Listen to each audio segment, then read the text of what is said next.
Hello, hello, hello, hello. I was actually rocking to that music. Let me know who else was rocking to that music. So we're gonna just stick around a little bit to see if we can have more people join the stream. And please do let me know where you're joining from. I'd love to know where you all are joining from.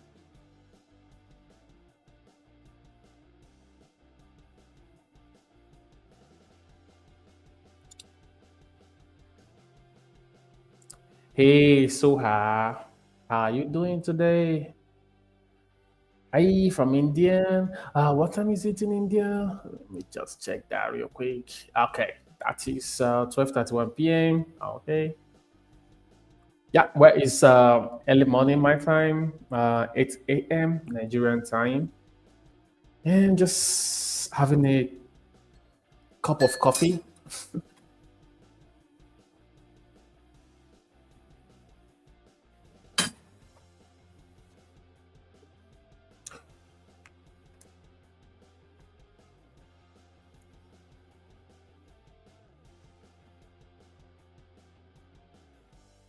Okay, so don't forget to check in. Let's stick around for like 5 more minutes or 3 more minutes, and we just get started.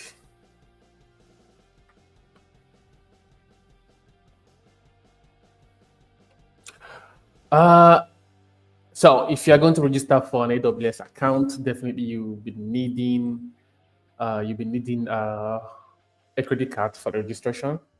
Yeah, just for the registration. But I think you can. So basically, I'm going to show you what I do. What I do normally. So when I want to sign up for platforms that requires credit cards for registration, like AWS, when I first sign up for AWS, I use my credit card because they're going to charge. Like they're actually going to like deduct like $1 or so and return it back just to confirm that the card actually works. But what I do is I remove it after. So like after signing up and verifying my account, I can just remove the card and maybe use another card that I don't really have uh, some cash in it. Yeah. So yeah, it will require an AWS account. If you already sign up for one, then you don't need a card. Like if you don't actually need a real credit, but because we'll be using the free trial. So RDS actually gives AWS gives a free trial for the relational database system. So hello. So we won't actually you won't really be needing a credit card, and like they're not actually going to charge you. That's what I mean. But you definitely need that if you're signing up for the AWS account. Okay, guys, don't forget to check in. I'm just gonna drop the link one more time.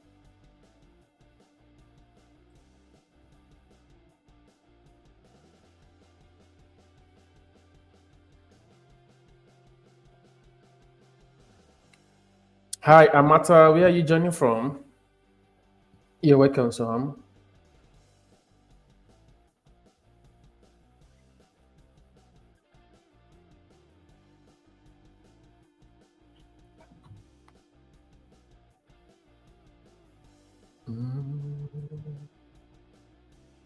Hey, from Pakistan. How is Pakistan today?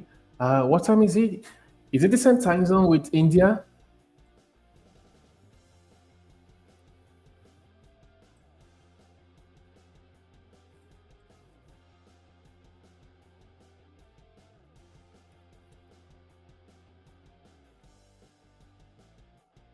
Yeah, I think it's the same time with India. So this is the like 12.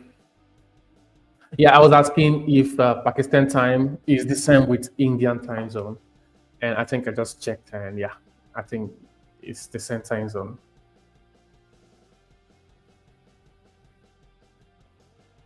Oh, India is like 30 minutes ahead, I think.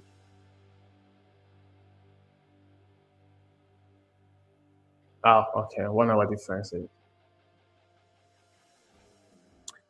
Hi, Ashavin from Nepal. How is Nepal today? And what time is it over there?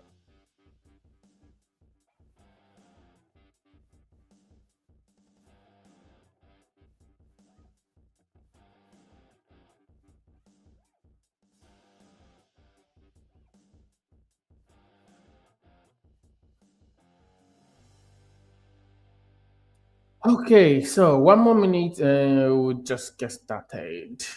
And don't forget to check in. Ah, I see. Okay, different time zone with India. So just for this event, you'll be needing a AWS account. I'll be dropping the links. Just go ahead and drop that now, just before we get started, so that you can actually sign up if you don't already have an account. 12. Okay, so few minutes with Indian and Nepal, I think. So I just drop the links. You can sign up for a free AWS account for using those links. I think they'll give you a free $200 credit for you to experiment with the services. And of course, we'll also be needing the Postgres SQL desktop uh, application. I just dropped the link as well right here on the comment section. So you can keep those two links handy. So go ahead and sign up for AWS accounts if you don't already have one, and go ahead and download PostgreSQL clients. This is yeah, I think like 200 megabytes of data. Yeah, for the PostgreSQL client. So you can just go ahead and download that. You'll be needing that for this session, and of course a free AWS account. Okay, so you can be doing that behind the scene while we get started to talk a little bit about what we'll be doing today. 1 second.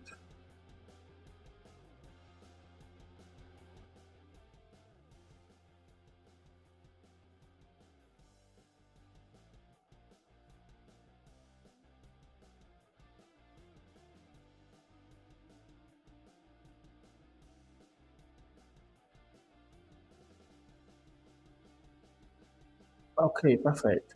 So I'm Vincent, and I'll be a streamer today. And I'm also an AWS community builder, and I just love everything about AWS. Compared to Azure, Azure is a little bit complicated for me, if I should say that. But I think AWS is a little bit like easy, just make things a little bit simple compared to the rest of its competitors. So I'm a, like an AWS advocate. Just love most of the services they do have.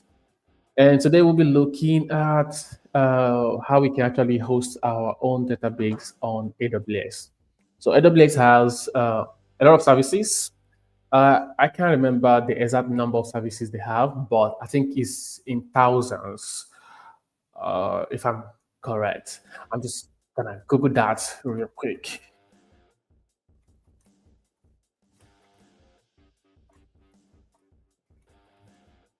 Let's see. Okay, so they offer more than 200 to 240 fully featured services.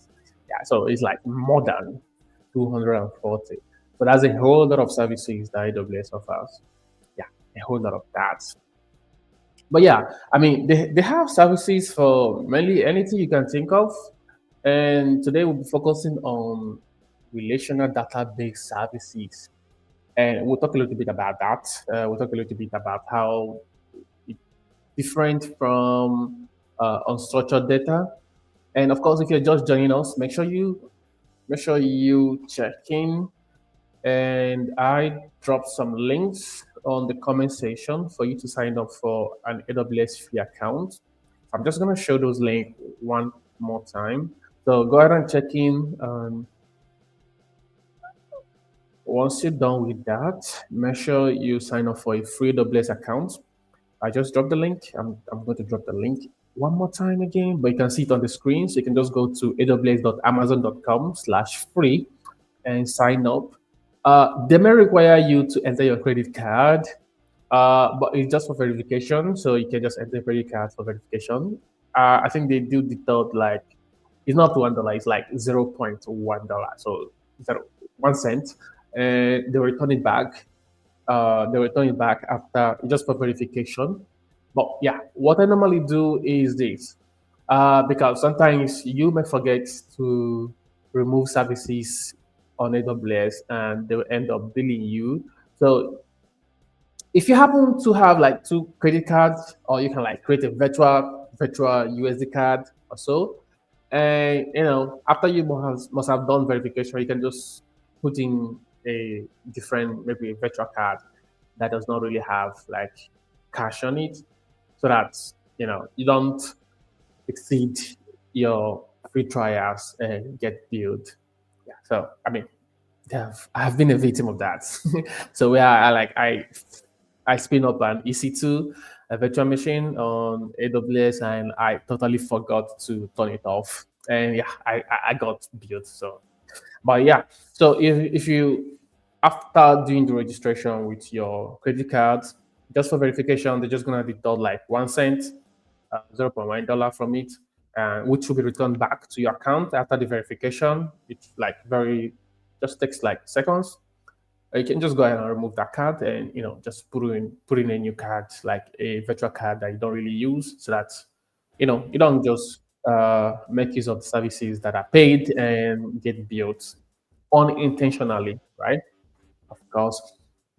And if you sign up, then go ahead and download the Postgres. That should be PST4. Yeah, that's the version 4 version.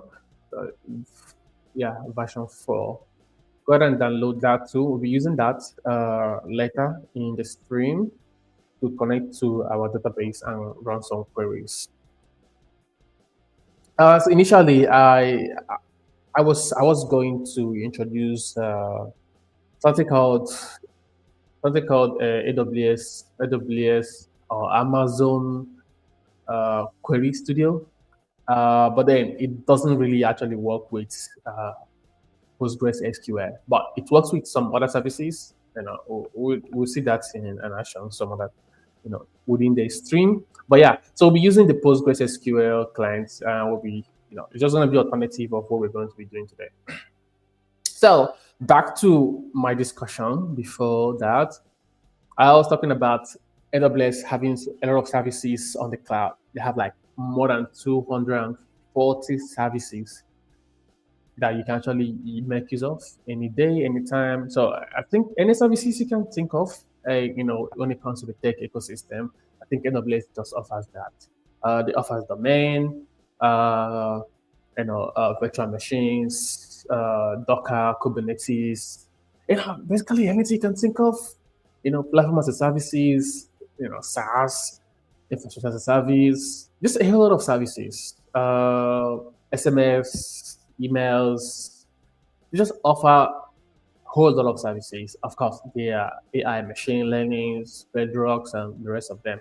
A whole lot of services. So, like, if you can think of, you want to do something, even IoTs, and you're looking for, okay, which service can do this? You can just like check AWS. They just basically have everything in one platform, which is amazing, right? So the beauty of having everything in one platform, sometimes it's easy. You can easily just connect everything together. It's like when you're living in a house and you have your furnitures and you have your fridge, your bed, your TVs, everything is in the house, everything is inside the house. So it's easy to connect all the resources together. So just think about it like that.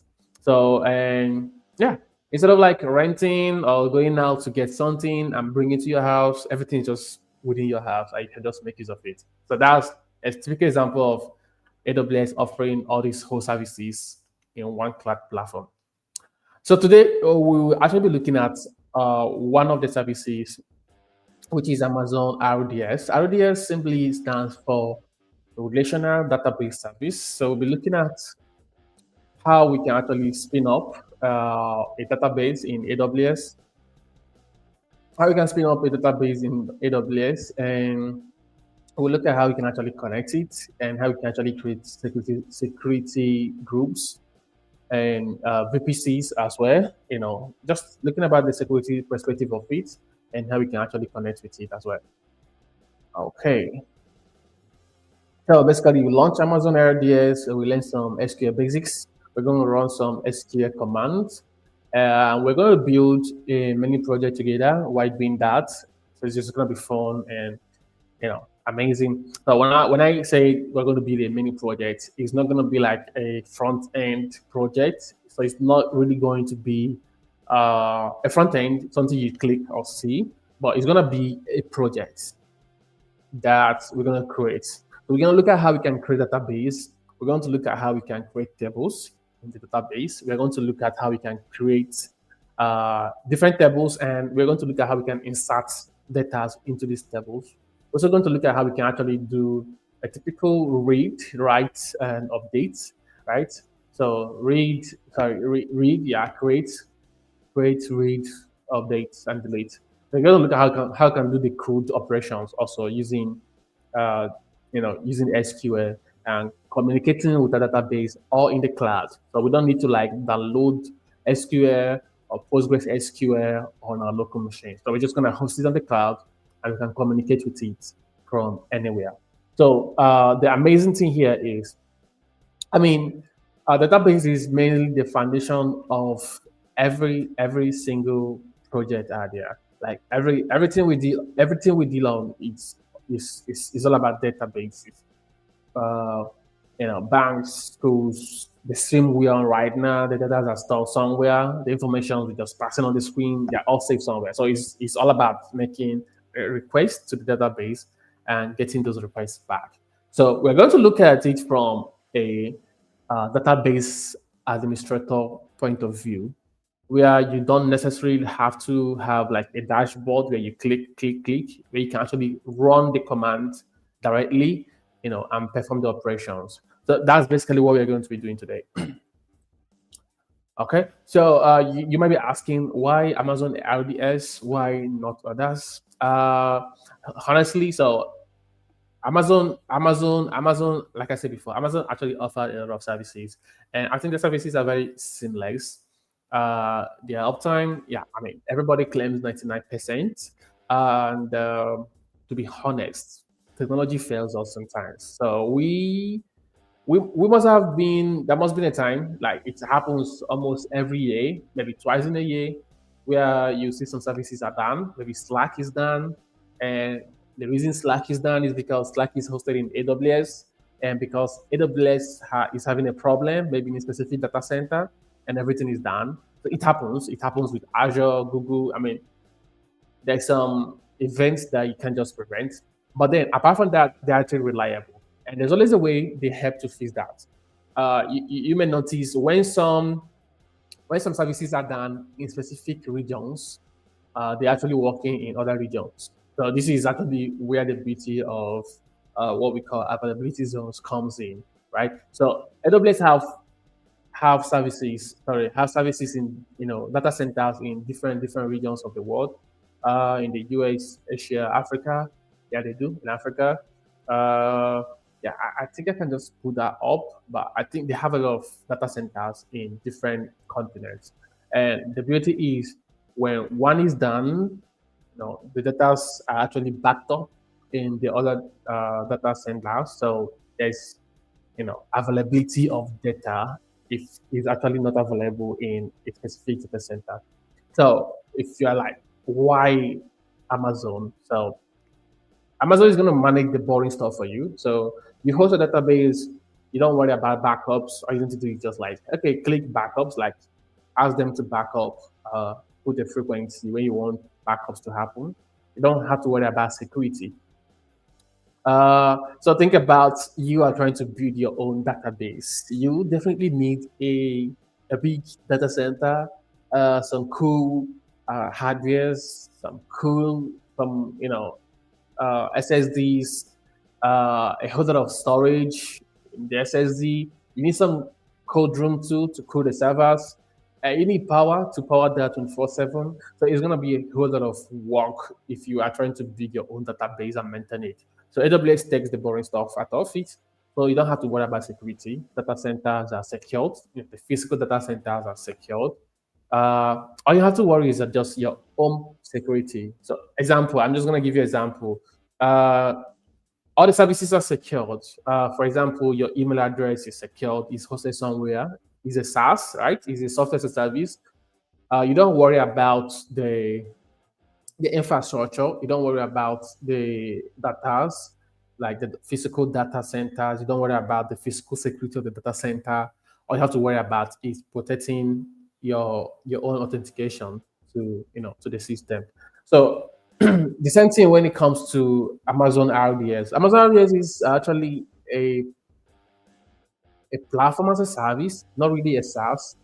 So it's a platform as a service because you are not managing it. It's being managed by AWS. It's being managed, fully by AWS. But you specify the storage you want. You specify the kind of hardware you want to run. So you can specify uh, the amount of CPUs you want, the amount of RAMs you want, and just you can just configure how, depending on how big the data you're storing in your database, you can specify the amount of storage and hardware you need. So it's more like a platform as a service, unlike a SaaS. So a SaaS, you don't really have the capacity to choose what kind of hardware and what kind of RAM and so forth. Yeah, but so it's mainly like a platform, but you don't have to manage those things. AWS takes the boring stuff, manages backup, security, of course, scaling. I think scaling is another thing that comes in when you dedicate, the services to cloud providers like AWS. Uh, it grows as your project grows. So if it's a company, you do this amazing project, maybe a software as a service idea, a lot of people are using it. Maybe the first month you have like 1,000 users sign up. The next month you have like 2,000, 3,000. Like the more you grow, you can always expand. So it's very flexible. So you can always expand as you grow. So by expanding, you're not really doing the hard job. All you're doing is making a request. Going to the dashboard and clicking. You want to add additional storage. You specify additional storage you want. And you also do this automatically. So basically, there's what we call auto scaling. auto balancing. So basically, what happens is the system automatically dictates when there is a lot of requests, a lot of bandwidth on the system. So if, for example, 5,000 users just registered in a day, and before now, what you created was like 20 gigabyte of storage space, and just a scenario, but it's not going to take up to 5,000 registrations. So if you have like auto scaling, auto balancing in place, what it does is if it detects like there is so much data coming in, it dedicates more storage to the system, so that like your system doesn't really need to go off.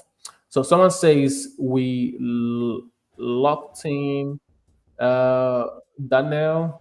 Yeah, not really sure the question, but if you can rephrase, I'll be happy to answer.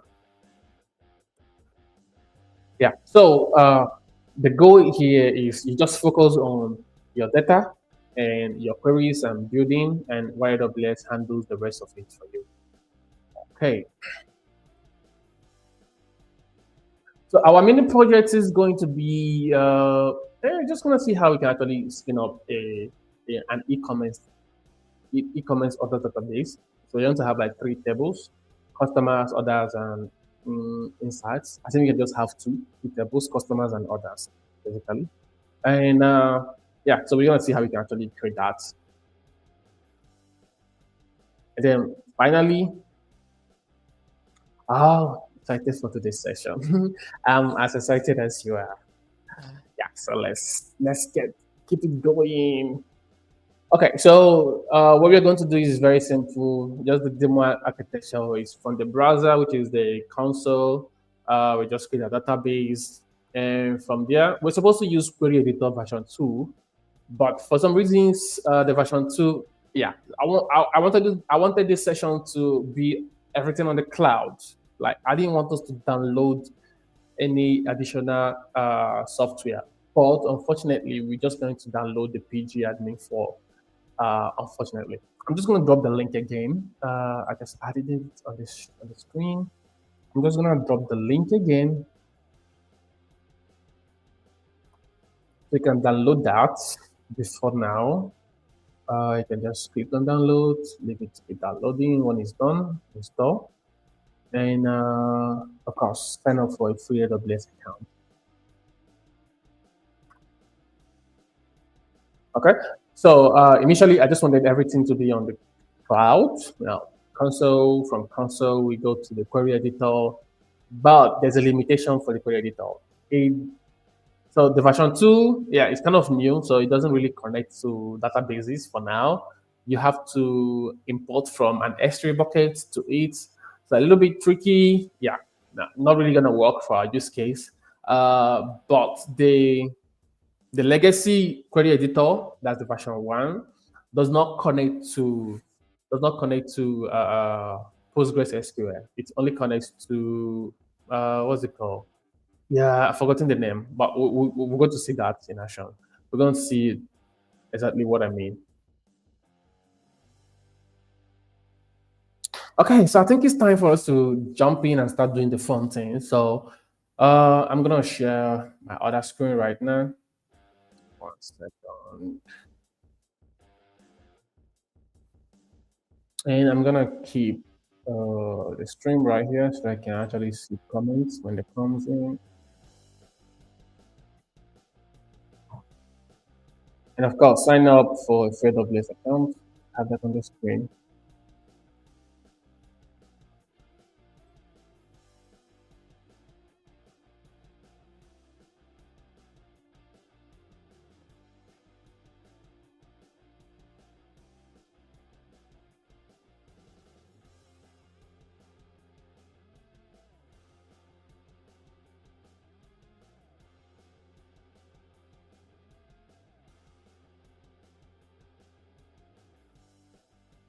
Okay, here we go.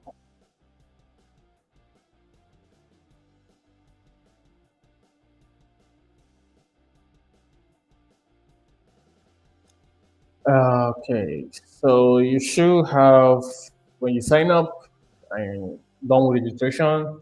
We have a very similar interface as mine.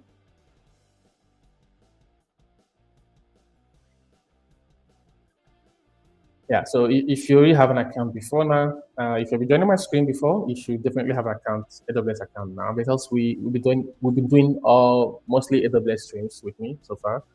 So you will see like the recent visits of services you visited right here.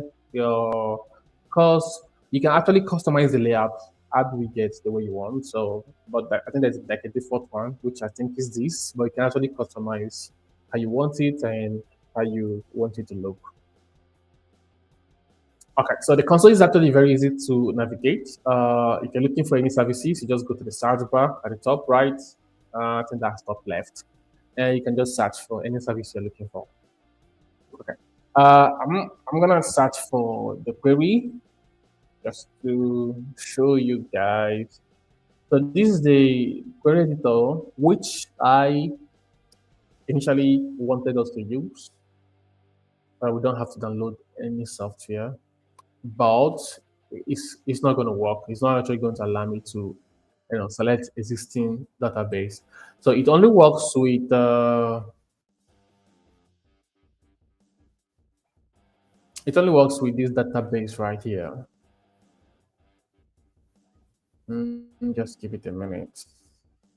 Here we go. Yeah, it only works with the Urara. I don't know if I got that correctly, but that's the only database engine type that it actually works with. But we'll be looking at PostgreSQL. So just go ahead and download the PG4. We'll be using that instead. Okay, so just before we get started, there's always a thing I like to do. This is coming from security perspective. You definitely want to do this every time you are working on a system. You don't have to use your root account. So like when you sign up for AWS account, that initial account is a root account. The reason is you don't need to use that each time is it exposes you to security risk, right? So if someone mistakenly get access to the security keys of the root account, I mean they can do a lot of damages. I mean they can actually change the password, like they can actually do a lot of damages before you recover the system. So it's always advisable you create a new IAM user, identity access management user. Each time you are working, not like each time you're working, but you should like always have that. You can just create a one called dev. It's like for developers, maybe a dev test account. This is account that I always use whenever I'm doing development. And then you give it specific access, right? So give it the access you need at that point. If you want to do another test, you can just go to the IAM console and give it another access. So I'm just going to show you example what I mean. So if I'm trying to create an EC2 instances and S3 buckets, okay, that's those the two things I just want to do right now on the project. All I have to do is just give those two access to the IAM user. I'm just in a real world, this is how it works. You join a company as a junior developer, as a me. I mean, like you have different departments. Different departments have things they can access. So, I mean, you can access some resources that your manager accesses. So, base, is everywhere hierarchy. So you can there's things you need access to, there's things you don't need access to. So when you join companies, they give you the least access privilege to the resources that you need. So they don't just give you access to all the whole resources, to avoid abuse of it and damages. So the same thing applies to when you're working on the cloud, or not just on the cloud, but pretty much every other thing you're working on. There should be like an admin that have certain privileges, and there should be like a super admin that have more privileges than the other admin. So the same applies to on the cloud. So I always advise you create a new IAM user for like a dev. You can just call it dev, and you just give it the required policies, access that it needs. And to do that, just go from the search bar, just type IAM. You should see the IAM, yeah, manage access to AWS resources. You can just click right there. this should take you to the IAM console where you can create new users. From you can actually see users here. You can just go ahead and click on users, or from the left bar, you can also access that. Click on users right here, and click on create a new user. So I think this is one of the users I created last time on the screen. Not pretty much sure, but yeah. So I just show you how to do that. You can. I'm just gonna call this dev test. Now there's options to give access to this user console. So sometimes you're just working on projects and the project does not need you to come to the AWS console to click on anything. So maybe you just want to do everything programmatically. I mean, example is the database we are creating right now. We can also programmatically. I mean, basically in the real life, after we must have set up the database. At the end of the day, we're going to create schemas and we're going to create interfaces that communicate with the database. So when people sign up from the front end, it's processing from the back end, and the data gets sent to the database. So at the end of the day, there's going to be interface to communicate with the data, to put the data, right? So you definitely need, if you don't need a console access in those cases, like you don't actually need that software because you're not planning to log into the console to do to perform any actions on the console. Everything basically being done programmatically. So if that's the use case, then you don't need to select provide user access to the AWS management console. So you can just leave it unchecked, if it's optional, but if like you don't need it. But if you need it, you just go ahead and click on it. Okay. So I'll say, okay, let's say for this use case, of course I need it. So I'll just go ahead and click on that. Are you providing console access to a person? Specific user identity. I don't really have one here, so I'm just gonna say I want to create an IAM user. So I'm just gonna auto generate or create a password for the user. But I can leave that at auto generate. You can also set when user must create a new password at the next sign in, so that like you create a temporary password, but you want the user to create their own password. I mean, you can still access generate password from the back, like from the console as a root user because you have access to all the users you have created. But then, yeah, these are like options that you can, do. And this is the fun part where we have set permission. So this is basically where you give this user permissions on what they can do and what they can do. Sorry, just gonna have some water break. So let's say, example, for use case, we are trying to create, this user is going to be managing databases. So we definitely need to give them access to database, like they need to have access to database resources. So basically what we need to do is go to, we can just attach existing policies, which is basically what I do most of the time. So AWS already have services already, with the permission. So all you need to do is just search for that permission. I can just search for RDS. This should give me access to Amazon RDS full access. Again, depending on the role of this user or the role the software we play in, you just have to give them the least privilege that they need to access the resources. So if you want them to be managing full access to RDS services, they just give them the Amazon RDS full services. If that task is specifically just to enhance monitoring rules in RDS, like just focus on the monitoring rules, they can actually create RDS, they can actually modify, they just give them the access they need. So the goal is give the least privileged access to the users that need it. You can just search for that and you can check that. And you can give multiple permissions. So if this user is going to create S3 buckets, I just have to search for S3. I should be able to see Amazon S3 full as service as well. I just choose the whole services that you need. Of course, this is editable. Like you can actually come back to it and attach more services. As the user needs more services. I think I'm losing my voice.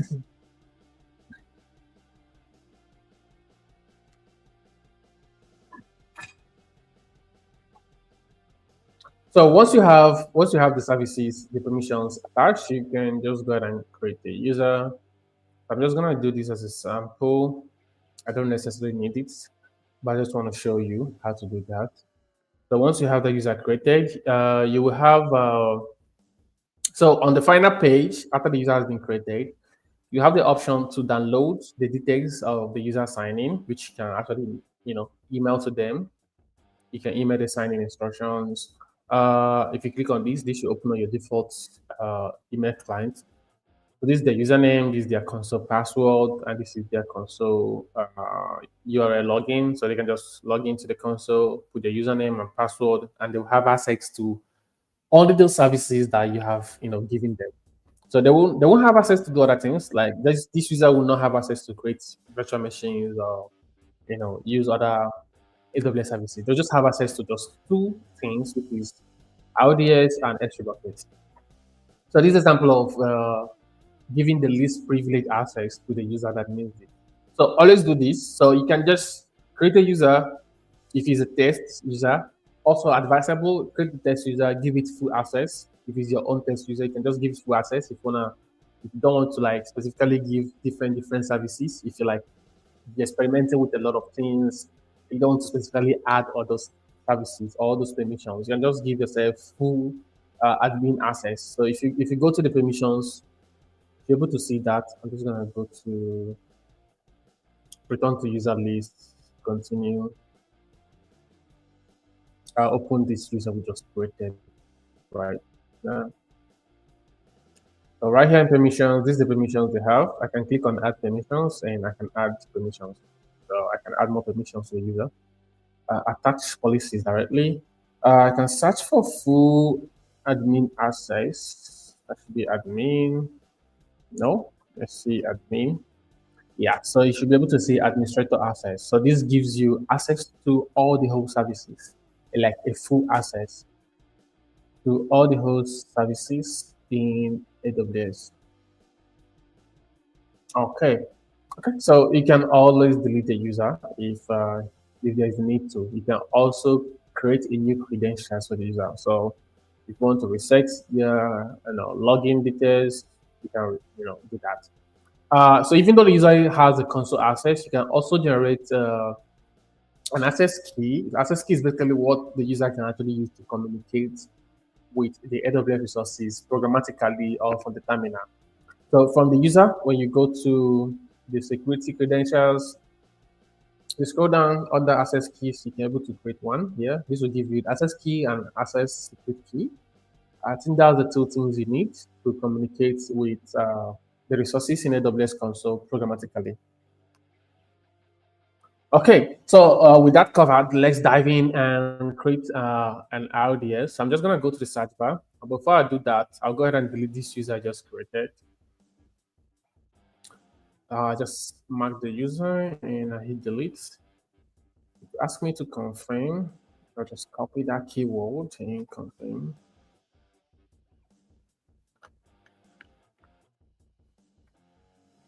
Okay, so we have that user moved from the system. Okay. Just go back to the home screen and I can just simply search for RDS from the search bar right here.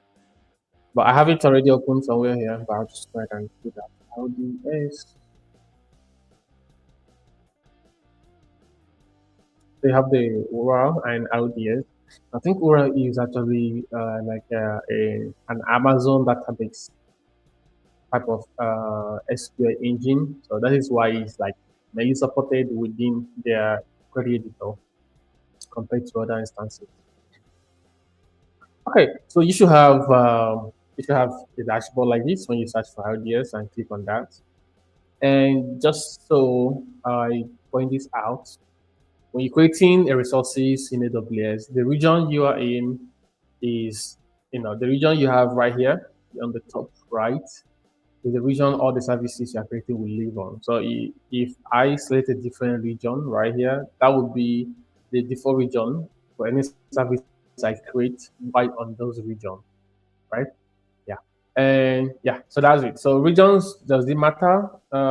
It does sometimes, depending on the use case. So for example, if I'm in the US and I'm building for the US, environment and the US ecosystem, then I think I want to host those applications in the US region, right?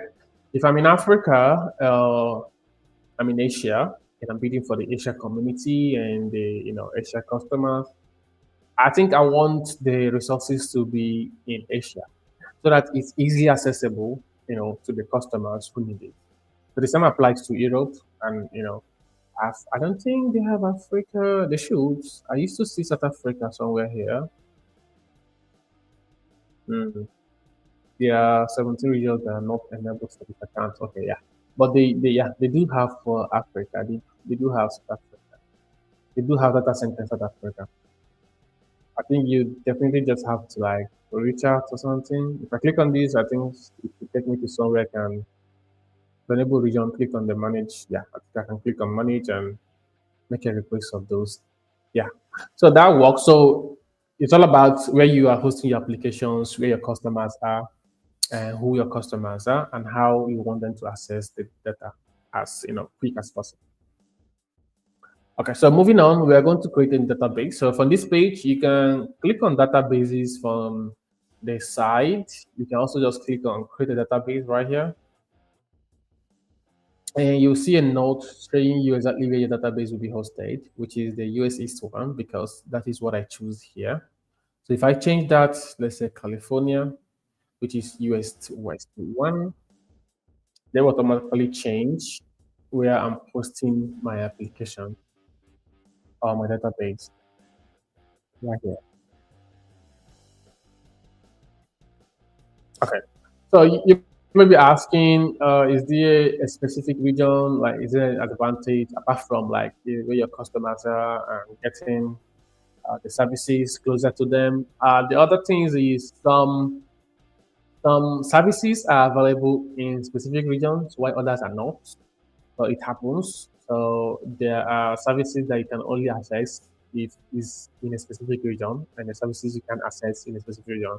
So that's also something to know. Sometimes you want to create a service in AWS, and when you want to create it, they tell you, okay, this is not available in this region. You have to like post it in a different region. So from here, we can just click on databases and let's create a new database. Okay, so I'm going to click on create database.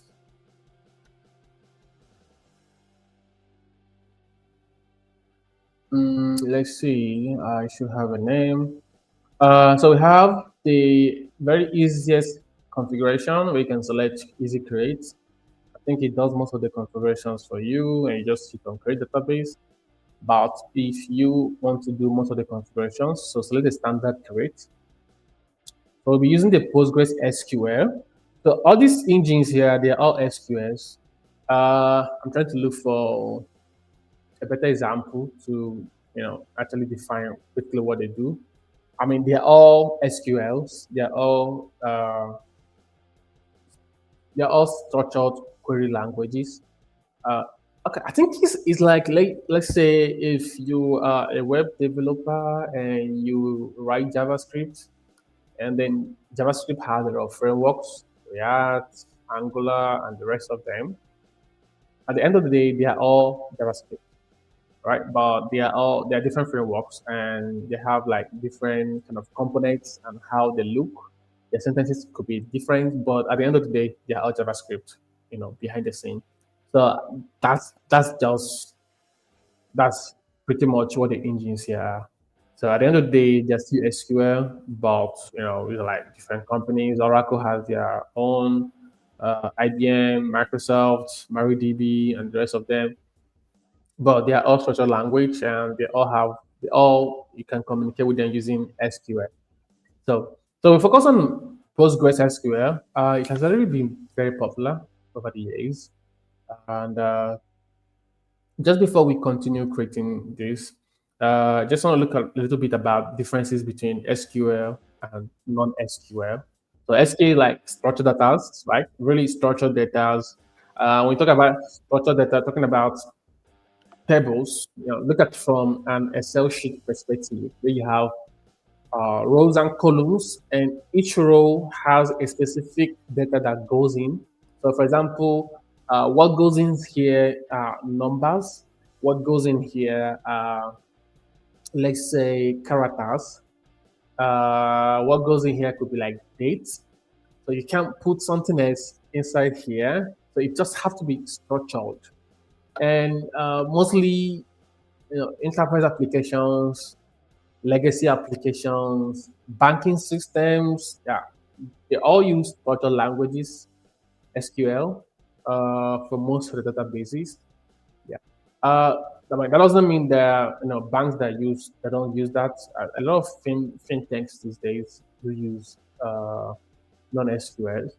So SQL is like unstructured in such a way it's like in a JSON form where you basically can dump anything inside, right? You can like have the structures like the data is unstructured, you know, like not really like they are unstructured, but they don't have like a protocol, a sequence of how they should be. There's no enforced protocol. They should be this way. They should go this way. Go this way. They can actually like pin in anywhere. Like they can actually come in different forms. So that's basically the difference between the both of them. Okay. So once we select the engine type, which is Progress SQL, you can select the engine version also. So if you have a specific version in mind that you want to make use of, you can select the engine version from here. But I'll leave it at default. They have an option to enable RDS extended support. Remember not to click that because that will charge you. Basically, it just charge you if you need support. Like if you need help with anything RDS, and you need like a customer support engineer from AWS to help you with it. Then the most important part of this is the templates. Make sure you select the free trial, please. So the free trial give you free trial. They're not going to credit you. They're not going to debit you. Sorry. So you have access to experiment. So they give you one instance to experiment and learn and keep your hands busy while doing that. So make sure you select free trial. So free trial actually gives you just one instance. Just you can see it automatically selects the single AZ. AZ simply stands for availability zone, database instance deployment. So this is going to just give you one instance. What it means is if anything should happen in this availability zone, now your data goes down. There's no backup. Like there's no backup in a different data, another in the different availability zone, different data center. The data is just going to live in one data center, and if for some reason the data center is down, you can't do anything about it. It will be done. Just as simple as that. But then if you're going for the paid versions like the dev and the production, so production gives you like access to 3 availability zones. Which start, like readable standby SSD is waiting for you just in case this one fails, the other one switches. If the other one fails, the other one switches. And I mean, like there is actually no way 3 of them are gonna be done at the same time. And then I think the dev options, it gives you 2 availability zones, which is awesome. Okay. So once you have that, we have our database instance identifier. I'm just gonna call this. Let me see what I'll call it. You can call it MH demo.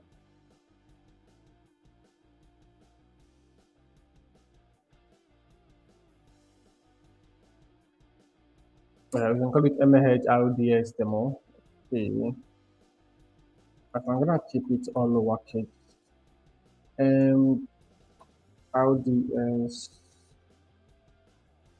demo.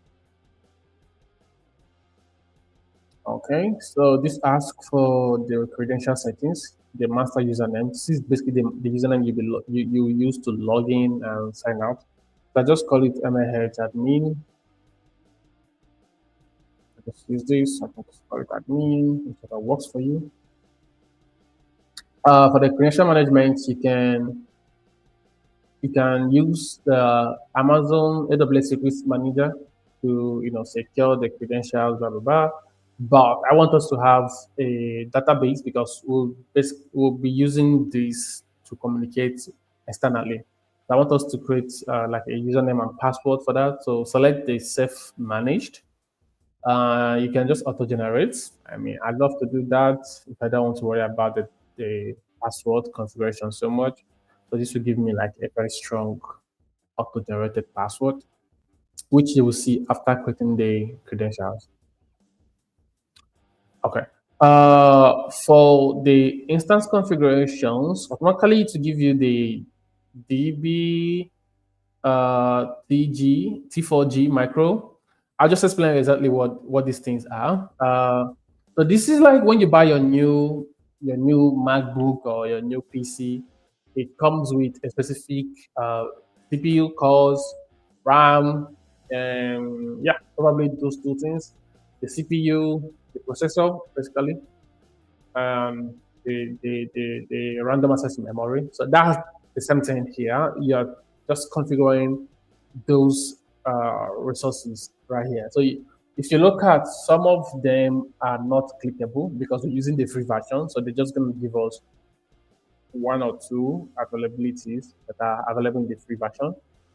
So this give out two CPUs and 1 GB RAM and up to 2085 Mbps of network. So the bandwidth, the speed in which the instance communicates. So I think we have these and these. I don't actually think there's a difference between both of them. I think it's just like a generation and naming convention thing. But yeah, I think both of them have the same CPUs and RAM, network bandwidth. Yeah, so both of them basically the same thing. You can just go with anyone you want.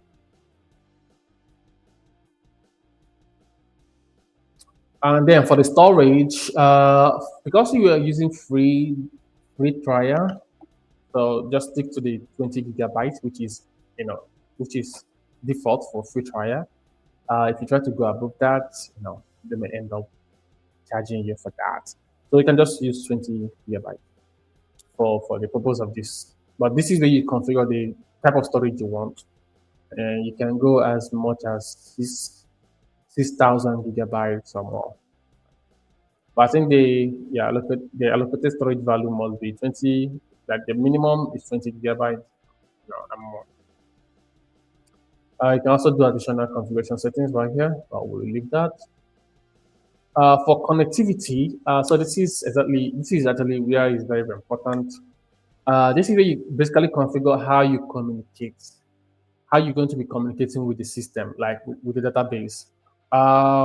I will explain this using a house scenario again. So you live in a home. And let's say it's a family home. You have your parents, you have your siblings, and they all have the spare keys, and they're the only ones that have access to the house. So the spare key, the house here is like the VPC, the virtual private cloud. The house, let's use the house as a sample of that. Then inside the house, we have like subnets. We have like subnets. And these subnets, we can just say they're like the keys, the physical keys that we can actually use to access the house. And then these keys are given to specific people that lives in the house that come from different locations, right? So your brother, your sister works in different location. I mean, so these are like the people that we know that can only access this house using the key. So this is the same scenario here. This is just like the same example. To bring it down to technical wise, you on your system you can create users, you can create like guest users or other users, give them a specific privilege, and give them passwords, and they can also log into the system. Like they do that in offices. If people are working like morning and shift. So like it's not like your personal work office, like your personal work computer. after your shift, you sign out, some other person comes and sign in. So that computer right there, you can take it as a VPC and people have access to it. The password, the keys are like the subnets that they use to access it. So that also plays the same role here. So we have like a VPC. You just stick to the default one. So basically, when you sign up, AWS create a default VPC for you. I think that should do the work. If it doesn't, let me know. Let me know if it throws an error message. Let me know if it throws an error message. And I think I already know if it throws an error message. Yeah, just let me know the error message and we'll fix it together. But you can just stick to the default one. And for the public access, yeah, make it public because we're going to access our database from outside Amazon. Like we're going to access it from not EC2, we're going to access it from a different software. So make the public access, take the public access as yes. So this does not mean that anybody can connect to the database. Anybody that does not have the key, again, if they don't have the key to the house, they can't come inside the house.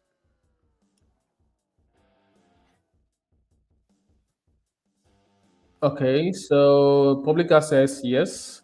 The VPC security groups, choose existing ones. You can just leave all these things at default. I think it's going to give me an error message, I think, but let's see. For the additional configuration, yeah, so this is the default port for Postgres SQL, so leave that also. For database authentication, yeah, password authentication. For monitoring, you can just leave the default settings. So basically, what this does is, yeah, basically telling you to configure, how long you retain the monitoring data, the logs, and the snaps that took place. Like so, when your database are running, when it's a little bit down, just the logs when there's a call from the local machine or from someone else to the database, it stores the log. So all these logs, if you want to return it for some time, you can put the retention period. Okay, you can also enable enhanced monitoring. We can use CloudWatch.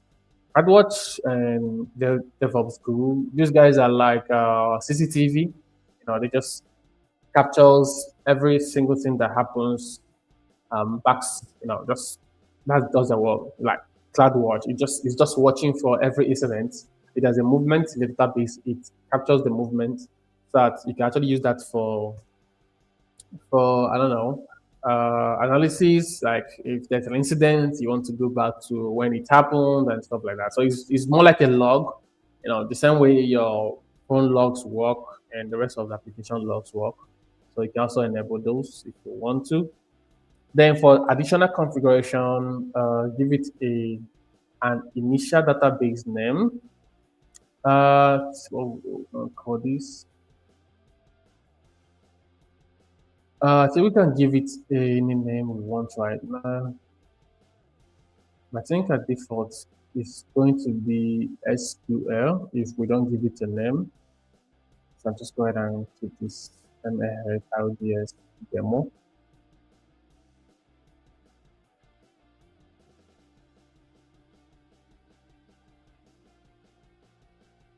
Okay, let's see. I think that should be all. We enabled backup, so that will automatically back up some of the data. You can disable that, or you can enable that. So whichever one. The initial database name has invalid character.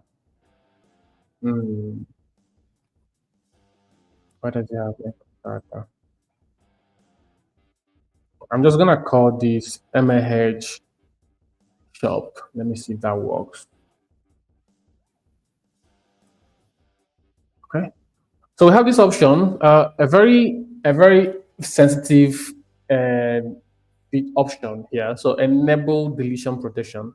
So what this does is when enabled, you must disable it for you to be able to delete database. So It's just there like a two-layer protection to help you to protect you from accidentally deleting the database. So if I enable this, if I click on delete database and confirm, it's not going to delete until I go to the credentials and disable this, and I'll be able to delete. So it's more like give me like a two step verification kind of like I have to do an extra task. So I know I'm the one doing that, and I know I'm trying to delete the database. So just go ahead and hit on create. Let's see what happens. Of course, I know it's going to give me an error message. So I know it was going to give me an error message. Let me know if you receive error message on your end. If you just type it in a comment section, like just indicate before I go ahead to fix it. Anyone? Okay, so it says that cannot create a publicly accessible DB data instance. The specific VPC has no internet gateway attached, and they update the VPC to update the VPC. And okay, so it say attached. So update the VPC and try again. So Tammy, you say it works for you. Did you do anything different for it to work for you? Yeah. So I think it should work for if you just sign up for a new account, it should work because the default VPC should actually have access to the port that should work. But I know I have messed up my default VPC, so I was expecting that error message. So let me see how we can fix that. We can actually create a new VPC. I already have one, but I'm going to show you. Okay, do I actually have one? Let me see.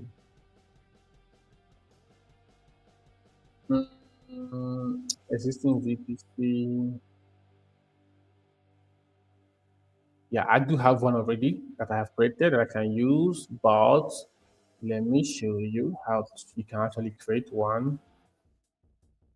So I can change the default VPC to, this VPC that I have created before that actually has everything I want based on the error message I received. So you can go to the search bar, search for VPC. Again, VPC is like the house. So let's break it down again. You have a specific resource in your house. Let's say a television, and the television needs to be plugged to the wall socket, right? So it needs power, but you do not have like uh, like an extension where you can plug the TV, right? And you're trying to plug it. It's probably not going to work. So that's like similar thing we just did right now. So we try to create a database, but we actually don't have like a VPC that gives it access to communicate to the public access, right? So we need to actually open the inbound. The VPC needs to actually have an inbound for it to work. So we can actually create that on the existing VPC. But if you just feel like creating a new one, you can just click on VPC. I can just create a new one. I can create subnets, and you can enable those inbound and uh, outbound ports. So if you go to if you just search for VPC, you should have something similar. Go to my VPCs left. I should have all the VPCs I have created so far right here. Probably just two. So you're always going to have the default one. So there's always a default VPC right here, which you can always use. And then there's like a create VPC that you can also use. So create VPC, I'll choose VPC and more options. I'll give it a name. Just go ahead and call it something.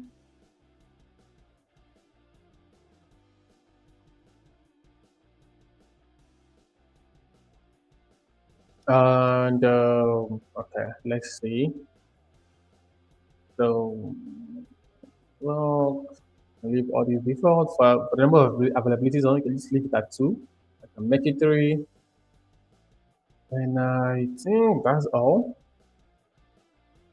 Yeah, probably that's all you need from here. You can just click on create. It will take some time to create.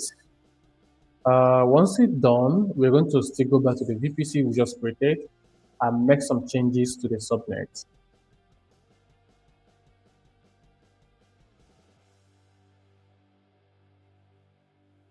Okay, so that's successful. Click on view the VPC. Then let's see. Click on CIDR. No, that's not what I'm looking for. Actually, let me see. 1 second. Oh, this is the VPC, right? Yeah. Okay. So what I need to do is create a subnet. So click on subnets right here. You can create a new subnet. Attach the VPC you just created to it right now. So the VPC we called it test VPC demo. It will append the VPC again to it. Give the subnet a name. I don't know, just call it subnet.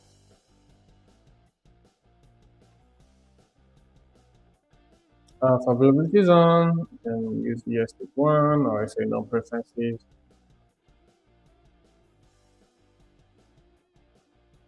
Let me see. I love to create this and then do the changes I want. Give me 1 second. I'm just gonna leave the defaults, just the name. So this is needed.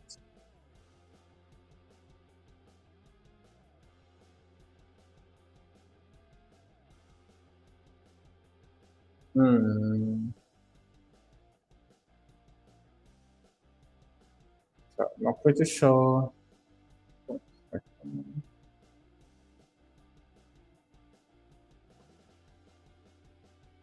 think I can edit that. Complete data. Let's try that. No.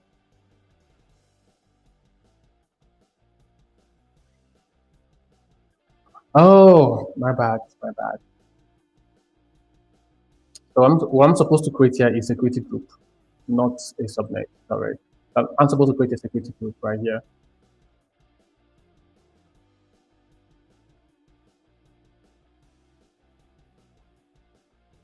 Yeah, so this is basically where all the whole subnets are living. I'm just gonna create a security group with a name. Select the VPC we just created, which is this one right here. This is where we're going to define our inbound and outbound rules. Yeah. Apologies, I was missing that. So I'll just give this a name. My MAH demo SG. I can just give description. I think description is like is a requirement.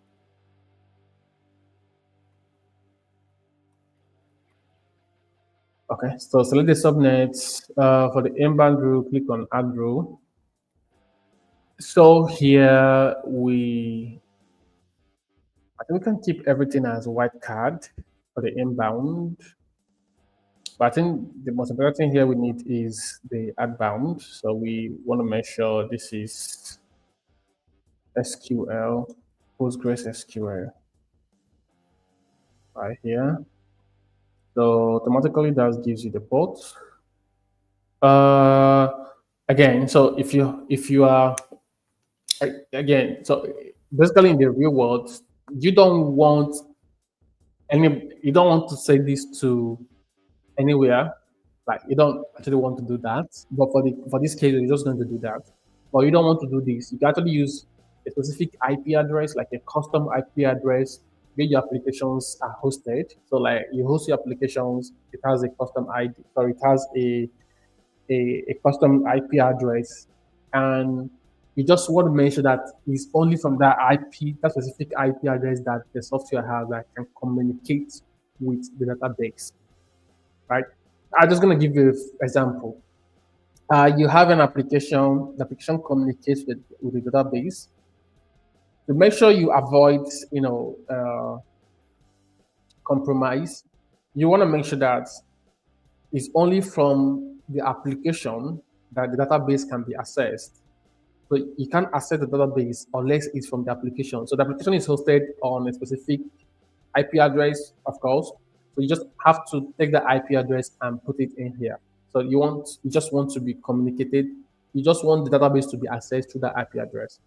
But for our use case, we're just gonna leave this as anywhere IP, or you can just switch to my IP.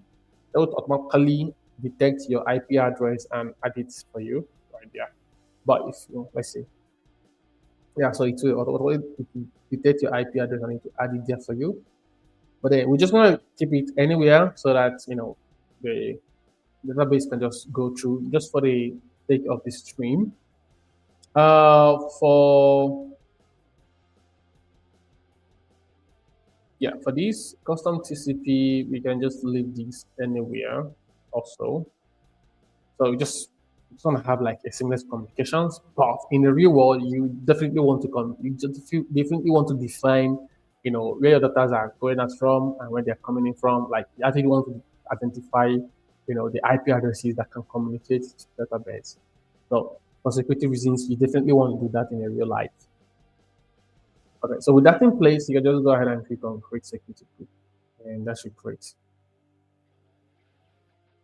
So with this created, you can actually attach. If you go back to the database, you can use that specific. VPC that we just created now to complete the database creation, and that should work because now it have access to like the security that it needs for PostgreSQL to work, especially which is the port we created last, like the advanced port. I would just change this to this one. Yeah, I don't want to refresh this page for the one we just created to show up, but I just choose this similar to what we just created.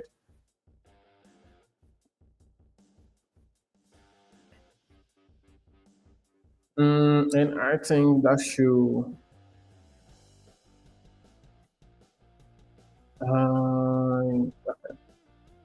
this is the security group I created before, also similar to the one we just created right now. I think that should work now. Let's see. So create database.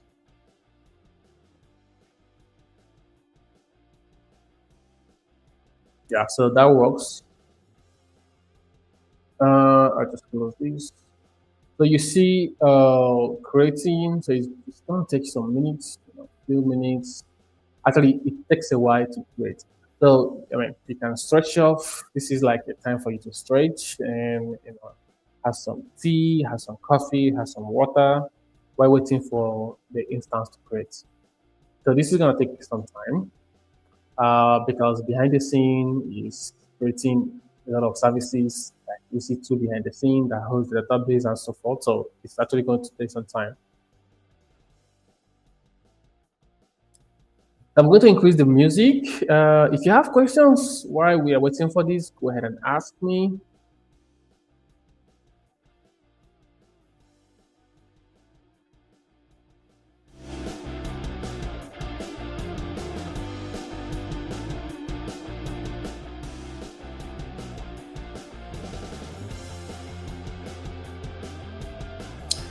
And let me know if anyone has created the database already on their end.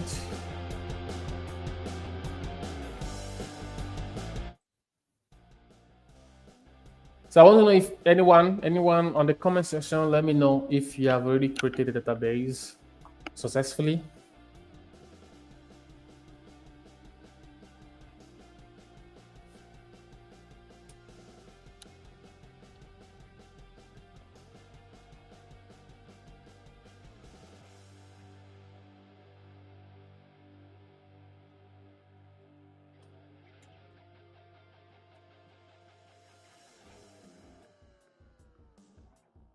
Okay, not at the moment. I'm just watching. Okay. Okay, I'm going to refresh this just to see if the status has changed. So when you refresh, you will see the status right here, if it's still creating or if it's done creating. But for now, it looks like it's still creating. So we'll just have to give it more time.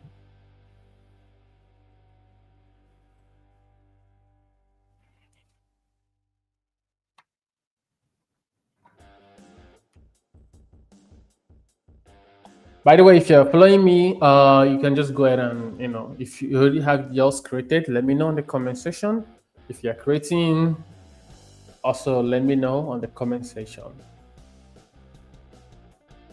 And also, if you have questions, let me know in the comment section.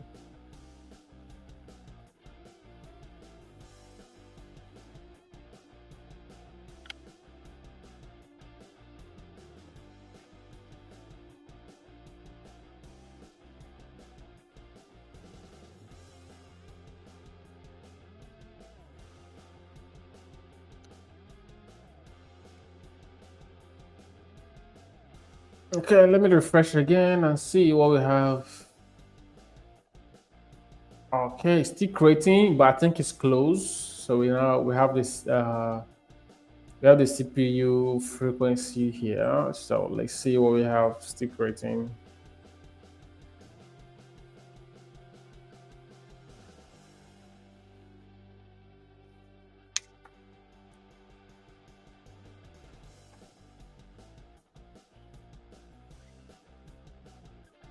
I'm going to increase the music volume so I can, shake your heads while we're waiting for it.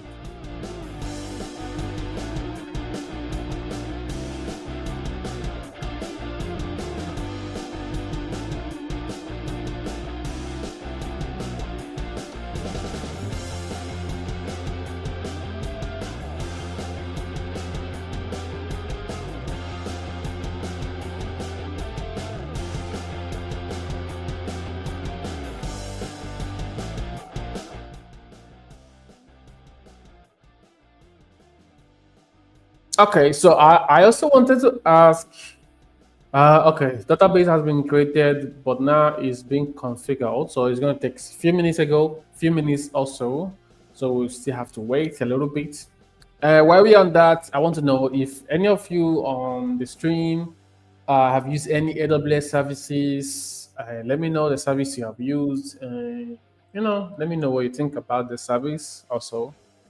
And also let me know which services you're looking forward to use.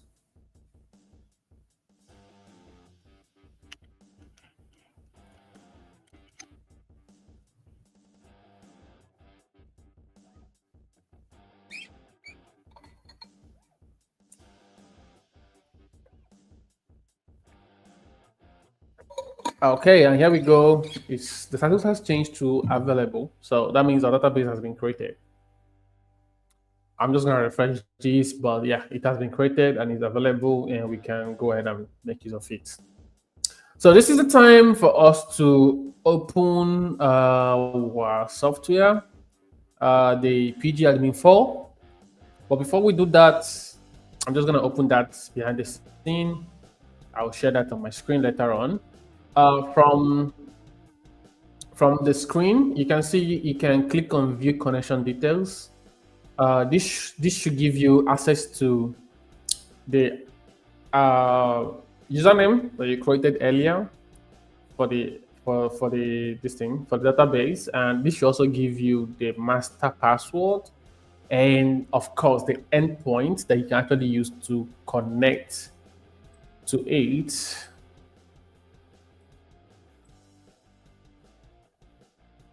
Oh, SegMaker, yeah.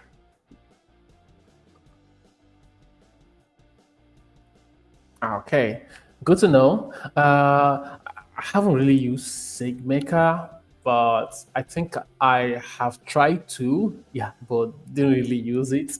So it's like a drag and drop, right? In application, like it's drag and drop service for non-code, if I'm correct.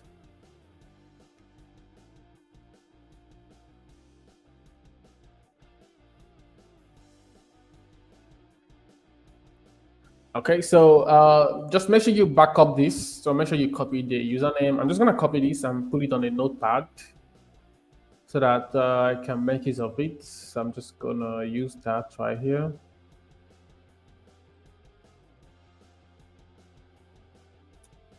So I'm just gonna copy that, the master username. I don't copy the password also. So password copied. I just I'm just gonna paste that on my notepad so I can use it for future. Then for the endpoint, I'll just click right here and also copy the endpoint and paste it somewhere on my notepad. So I have the username, the password, and the endpoint right here. So make sure you just have a backup of this so I can use it. Because after you close this screen, I don't think you have access to it again. So this is for my MLH RDS demo.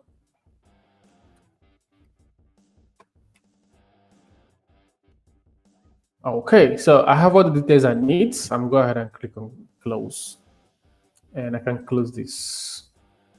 So now we have that. I think the next step is to go ahead and click on the database itself. That should take you to connectivity automatically. We don't necessarily have to do any other thing from here. I think we can just go ahead and open the pgadmin 4. I'm just gonna share my other screen.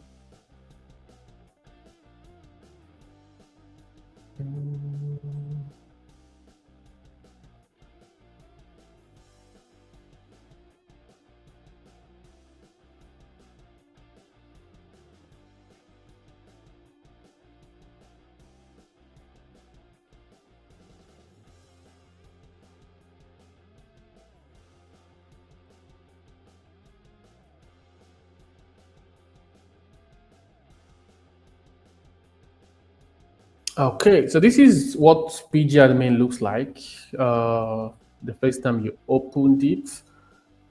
Yeah, this is exactly what it looks like. So we're going to use this to connect to our database just in a few seconds.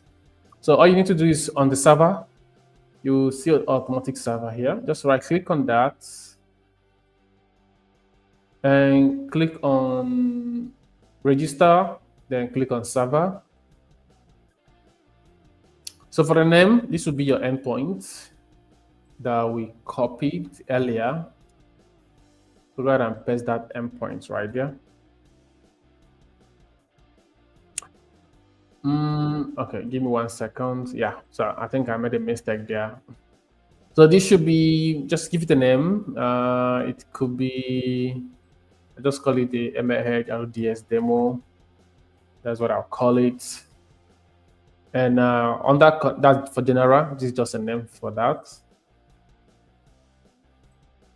So once you have that, go to connections. This is where you have to paste the endpoint now. Just going to copy that and paste this. The port is already there. The maintenance database name, if I remember, we called it, I can't remember what we called it. Can't really remember. But our username should be the admin. And our password, the one we copied earlier, just gonna copy that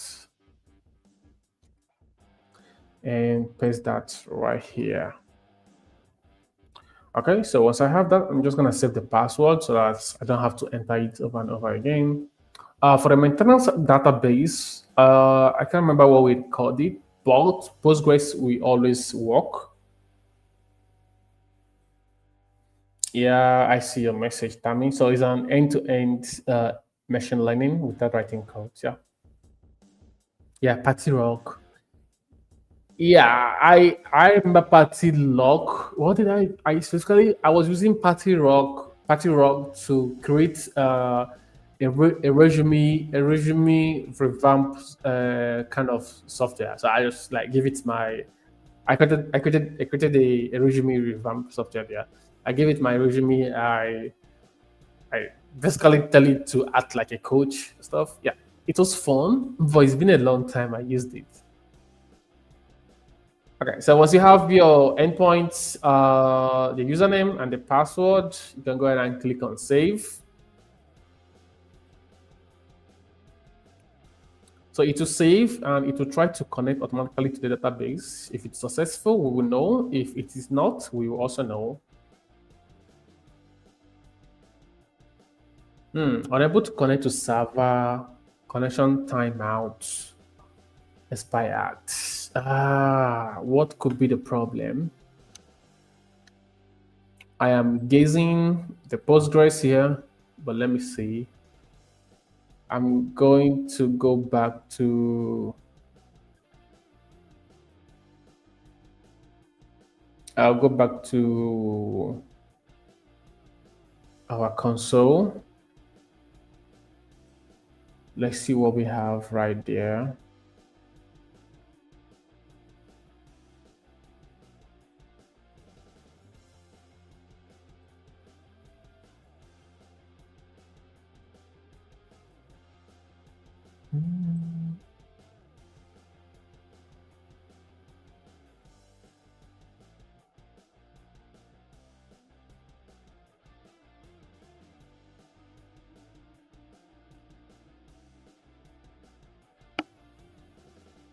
Okay, let's see.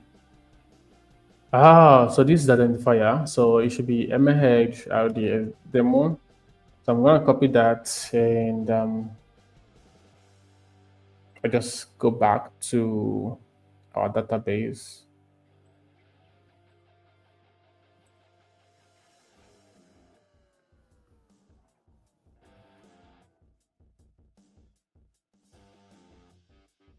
Yeah, I'm going to paste that here and let's try again.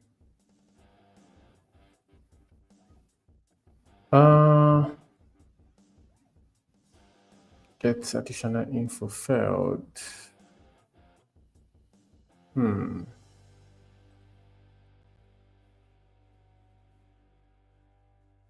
Okay, so right now, I don't know why we're having this error message, but let's see.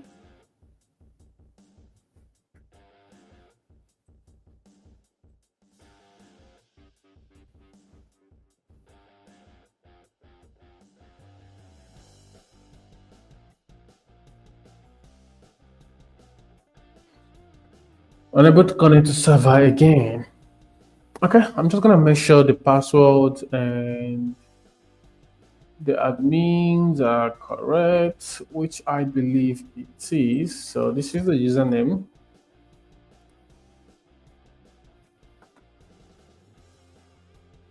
And this is the password. And I'm going to try that again, save.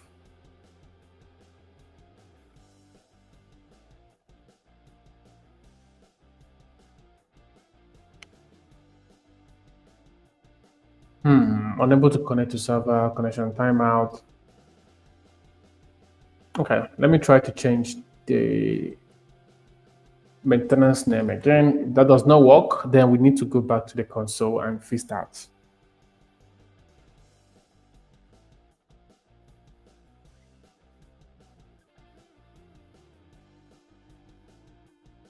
So we're still having the same error message. And I don't know why, but let's see why.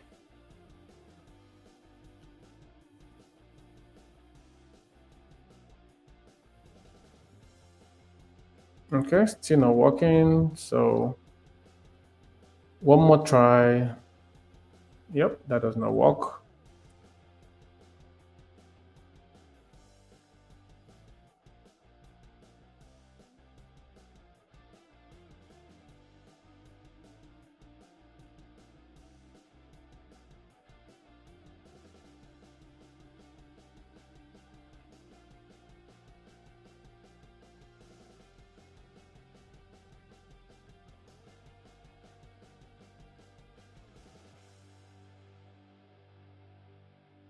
Okay, so let's go back to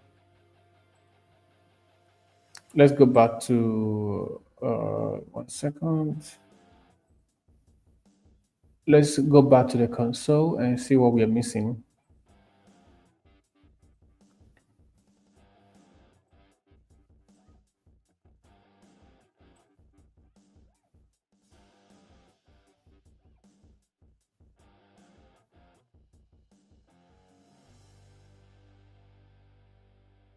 Okay, so this is our database, and under connectivity, we have this. I'm just gonna scroll down. This security group. This is the VPC. I'm going to go into the VPC. Actually, I'll just go straight to the VPC security groups right here. Publicly accessible, yes. So what could be the issue?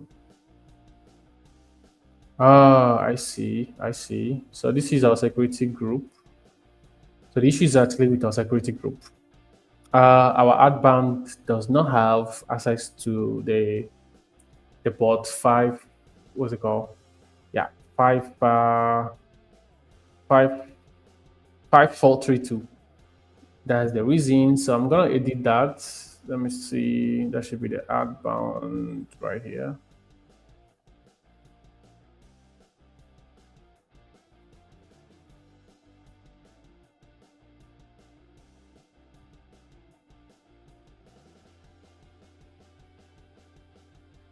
I thought I actually set that up. The new test one I created.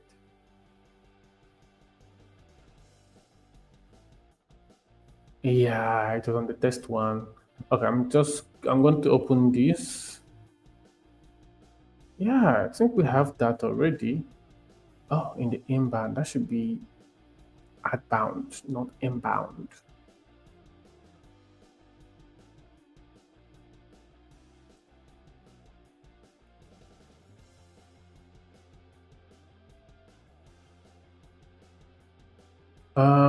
Just give me anywhere.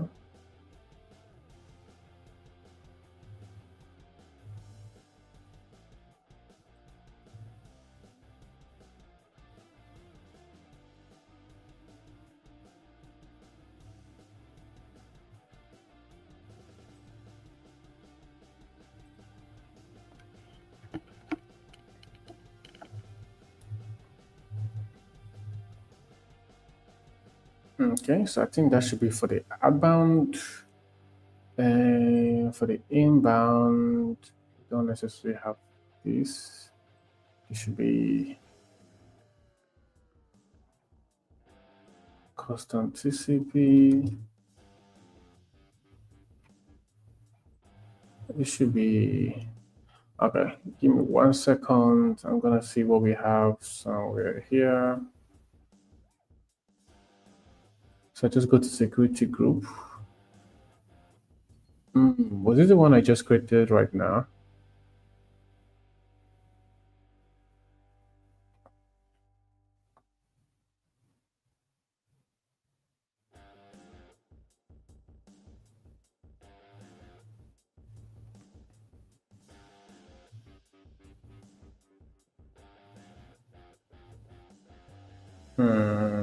Okay, let's see. This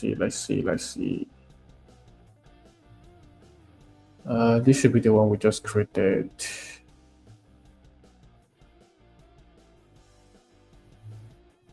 So I think we have two, so I'm not really sure, but let me see. Let's see what we have on this one. This is for the outbound, and for the inbound, you can change this to all TCPs.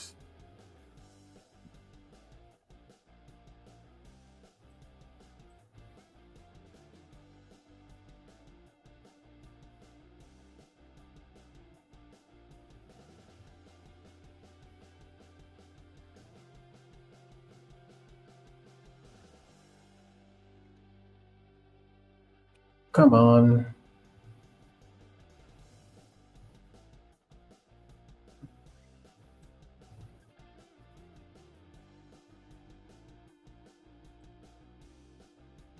Yeah, so I think that was the problem.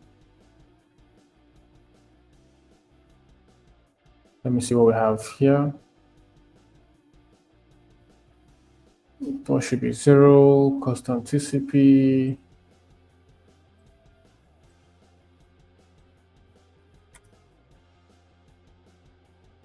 Let's save the rule.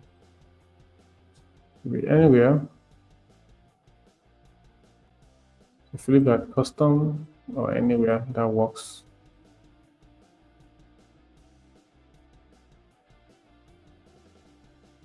Okay, so if we change that, let's go back to our database and see. I'm just going to refresh this guy.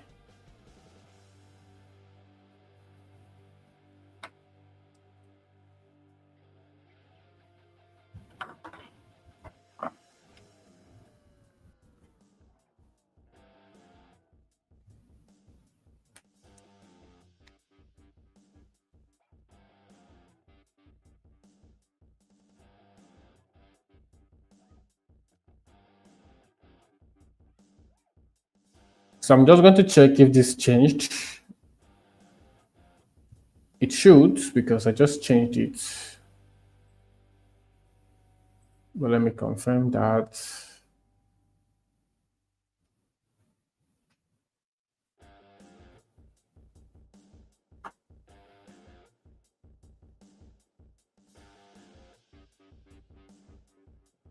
Okay, and this should be the outbound. Okay, so this should work. This should work now. I'll just go back to databases and just be sure that it is available. Refresh.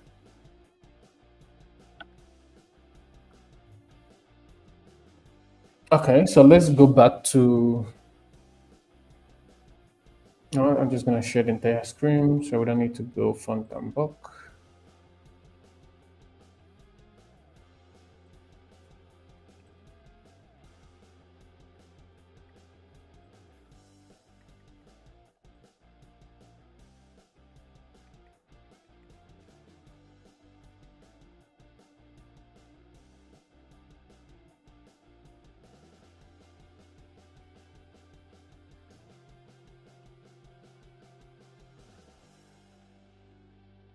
So let's try this again, and see what happens. Just gonna edit this.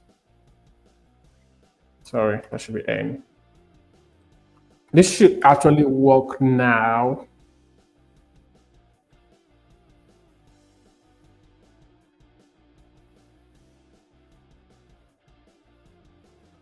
Okay,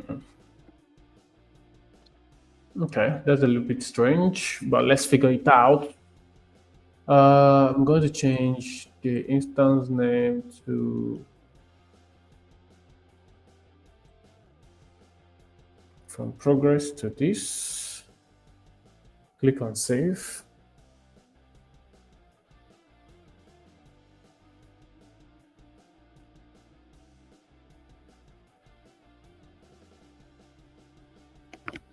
Still not working. Okay, just give me 1 second. Let me figure this out.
I'm pretty much sure it's an issue with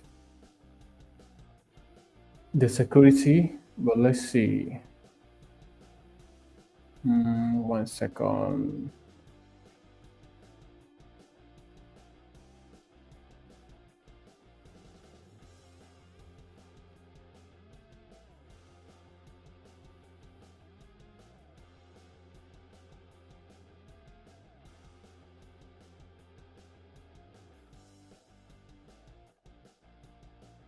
So this is a security, VPC security group that we have.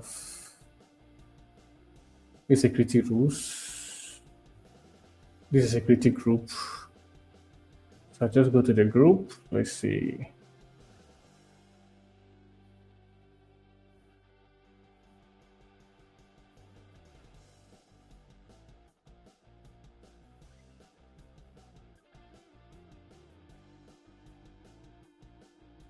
Just before we go here, just to confirm, our database is publicly accessible.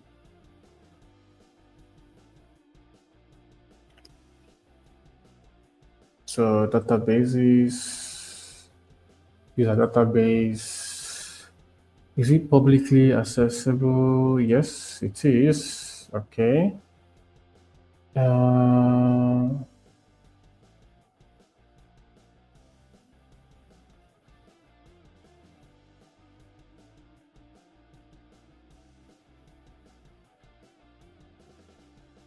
let's go to the VPC. Let's see.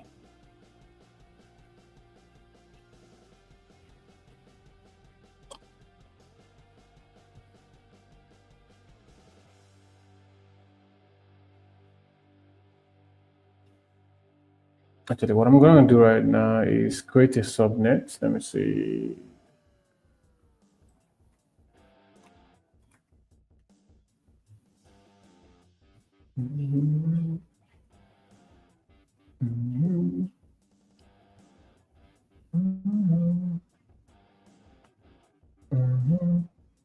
So your VPC subnet.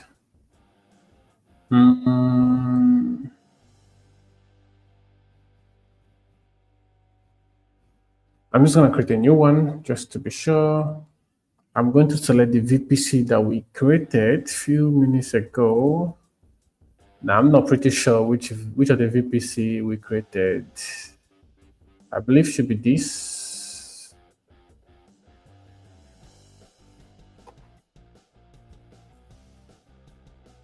Okay, let's see. Go back to our database. So I want to be pretty sure. Let's take it step by step. But the issue we are currently having here, it had to do with the subnet, the security groups. So we missing something. Let's fix that. Okay, so this is our database. This is the VPC it's connected to. You can see the full name. Just gonna open it and find out. Okay, so it is connected to this VPC right here. So MAH. Ah, I see. Okay, so it's connected to the subnet group, the default subnet group. Okay, so this is a VPC. Just gonna open that.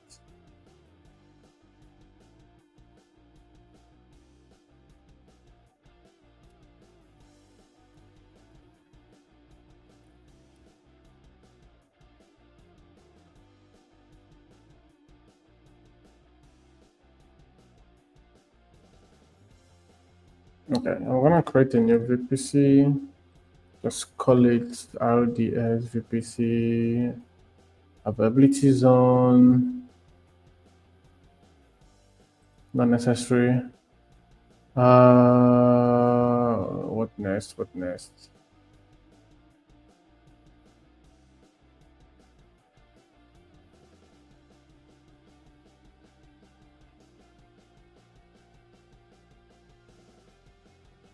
Can I add more than one or two? No preferences. Let me see. So create this. So I'm pretty not sure why we have this again.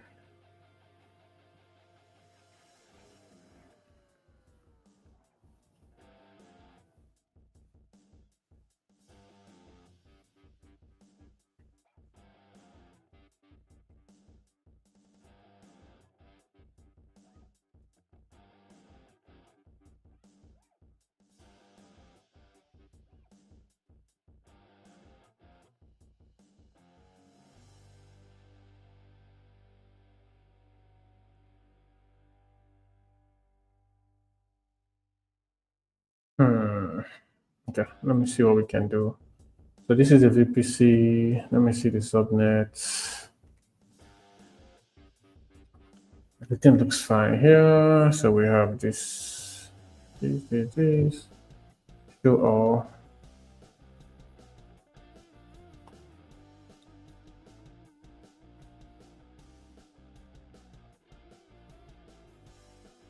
So what exactly is the problem? Let's see.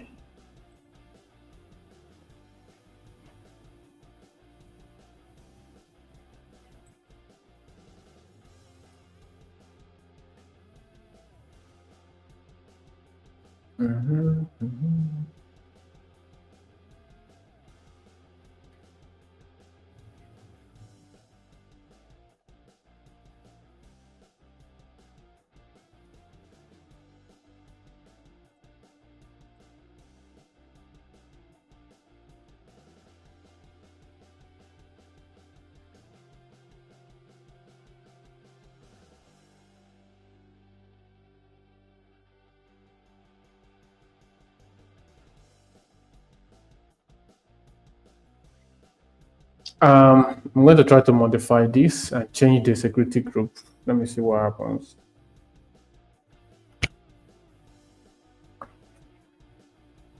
Okay, identifier. This is the identifier. I already have that. Just to be sure, MAH, RDS. Okay. Okay. No additional storage. Subnet group.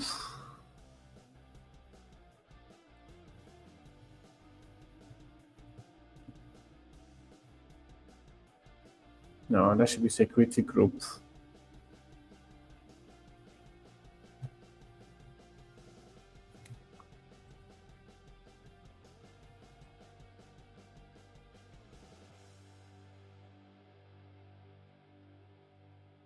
It's publicly accessible.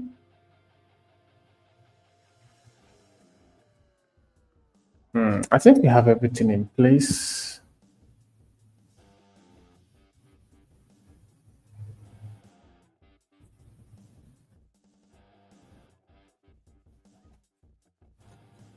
Okay, let's try this again. Modify, apply immediately.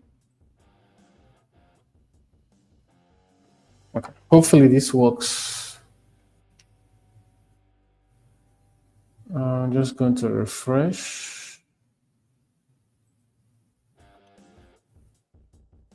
Yeah, it will take some time to modify. A few minutes.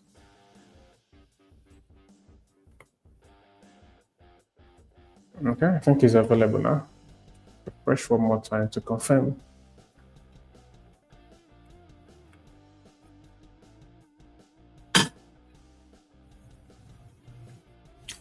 Okay, let's try and connect it one more time. Let's see what happens now.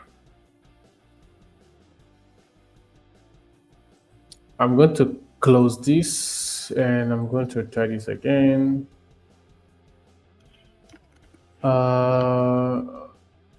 Register a server. Actually, just register a server, yeah.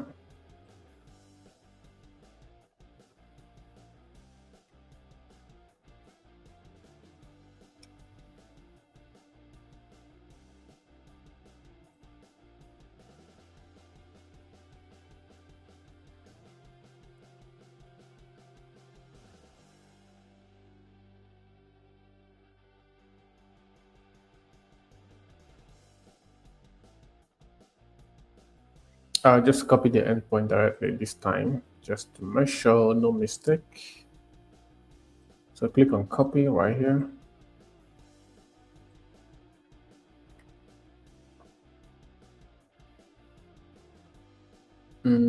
For the password and username, should be this. The password should be this.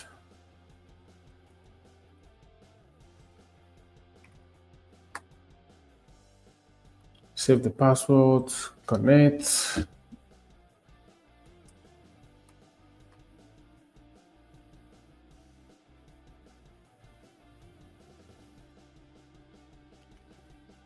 Okay, I don't know exactly what the problem is right now.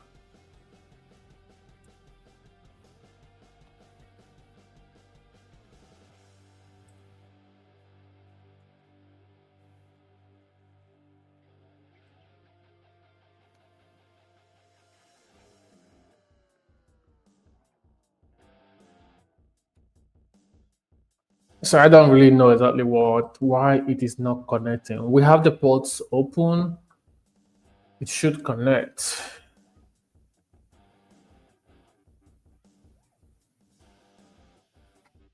But for some reasons, it's not.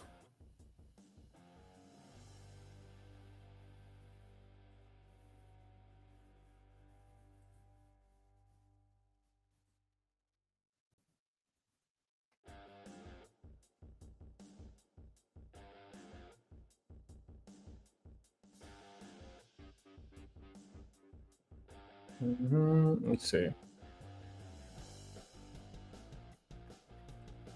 No, I don't need a server group.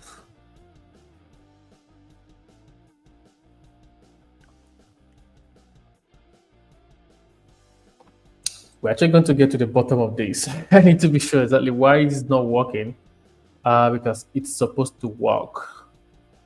We have our security groups.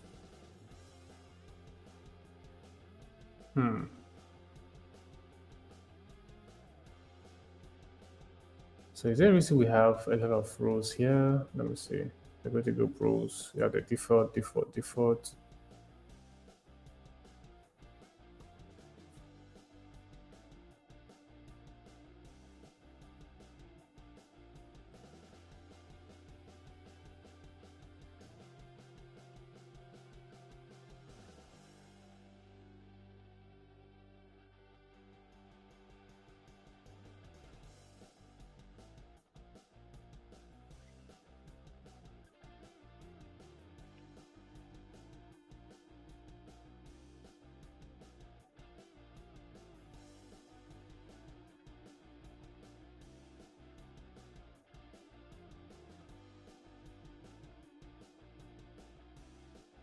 No, default VPC.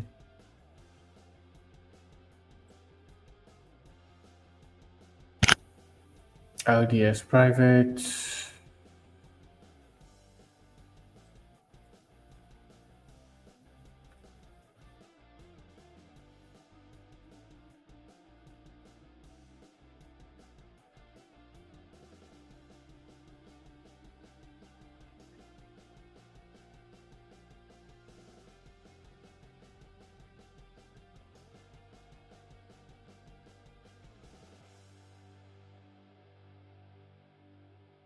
The DB group. Okay, this is should work. Yeah, I don't know why it's not working, but I'm gonna try something really fast right now. I'm just gonna create a new one. Use the easy create.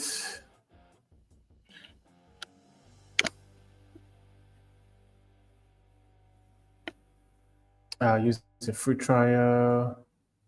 Database name, identifier database one, Postgres. I'm just gonna leave everything at default, auto generate. Let me see what happens. No EC2 connection, just gonna create.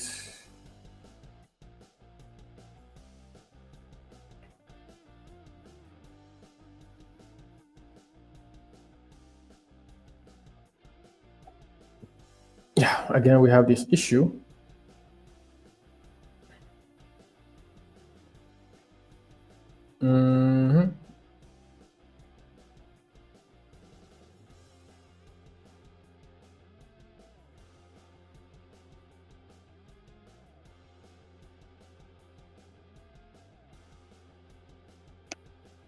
Add subnets to cover at least 2 availability zones. And this is trying to use the default VPN availability zones. If I go to VPC and select the default VPC.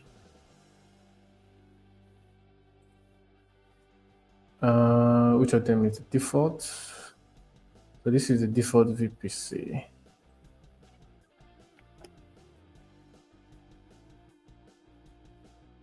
And this is the subnet that it has currently. Right, it actually has 3 subnets, but let me see. Can I edit this? Yeah, edit VPC settings.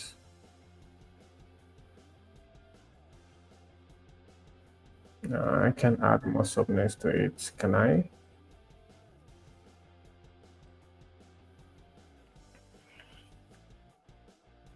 Okay, I can just create subnets.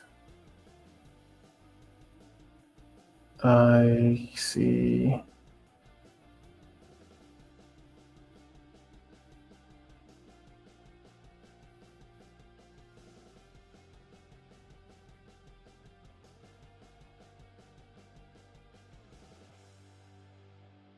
I just select the default VPC here.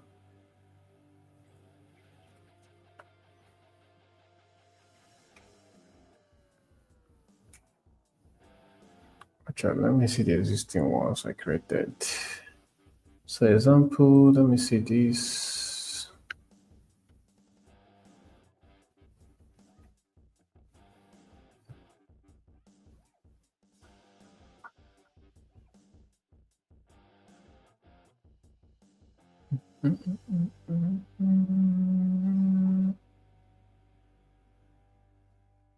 Test VPC demo subnet. Yeah, no, I'm not pretty sure why we are having this error right now. Well, let me try again. I'm going to try this one more time. Let's see. So the free version, I'm just going to leave the names, database 1. Just going to open a new tab here. Just leave them right here.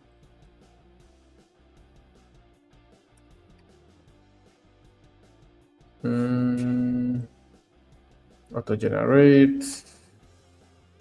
Just include everything at default for the VPC.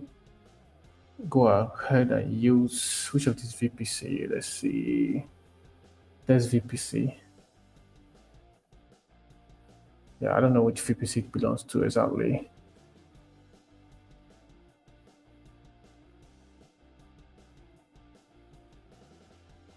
There's VPC, demo VPC.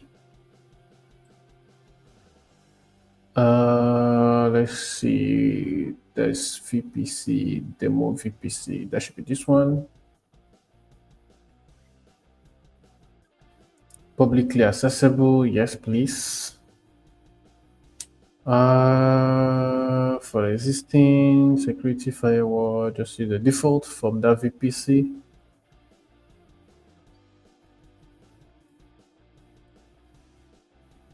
Any other settings? The database name, just gonna leave it as Postgres actually.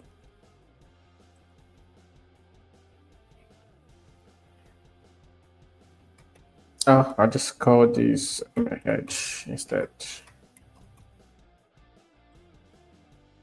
Okay, let's see. Create.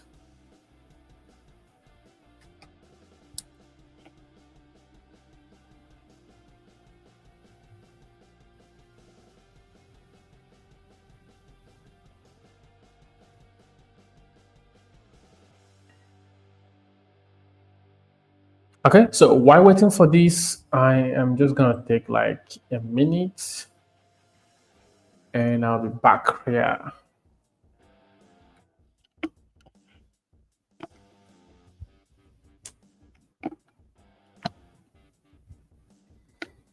Hopefully this does the magic, but let's see.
Okay, right back at it. I'm just gonna refresh. Let's see what we have.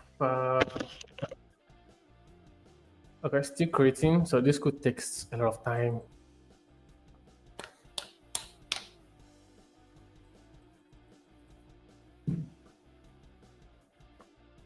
So while we're on that, I'm going to share a link to the commands we are supposed to run. I'm just going to drop that on the comment section, so everyone have access to it. So that's when you are trying to experiment from your end, you can actually use some of the command that we'll be using once we are able to connect to a database. So let's see.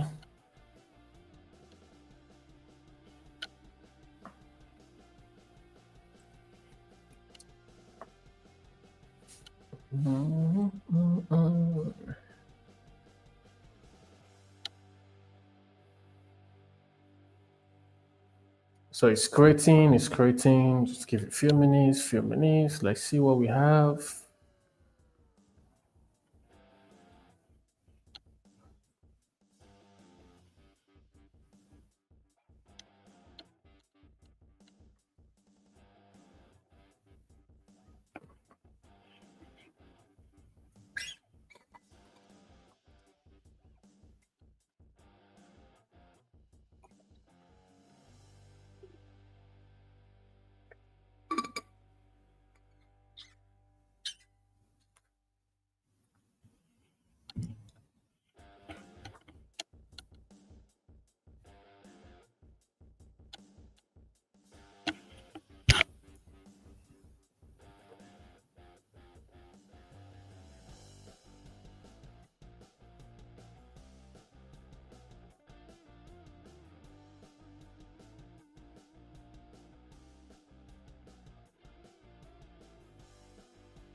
Okay, so it's configured and it is creating. I'm just gonna copy the password.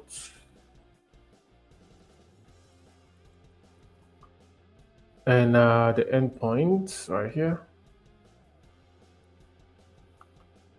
The database name, the username. I think I already have that.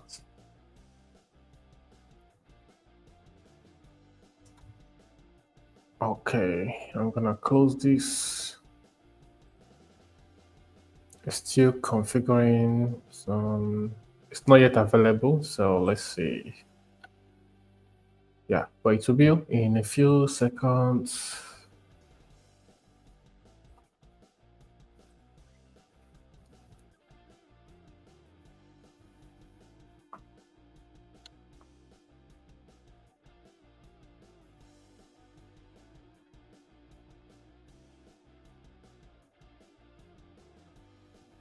Okay, so while we're waiting for that, I'm just gonna start a new connection.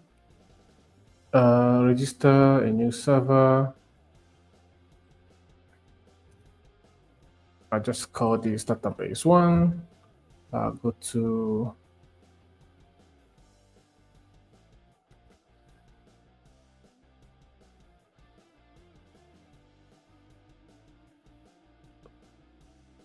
I'll add the host address right here.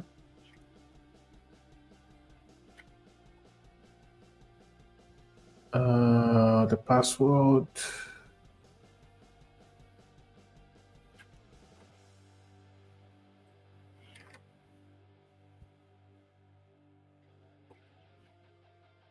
I'm gonna save that. The username, I left it as Postgres. The maintenance database name should be database one.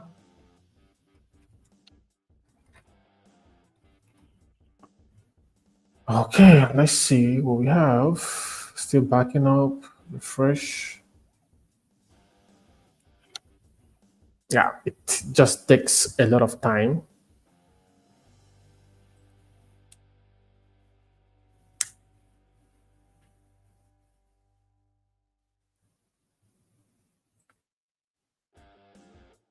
Okay, so now it's available, and just refresh one more time. And let's try it again and see. So I'm going to click on save. That was so fast. unable to get add info failed. So that looks like it's actually connecting bots. That should be an issue with this guy here. So this should work now.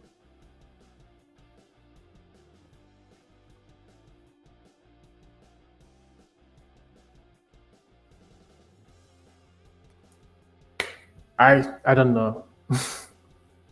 Yeah, I don't know again why it's not working.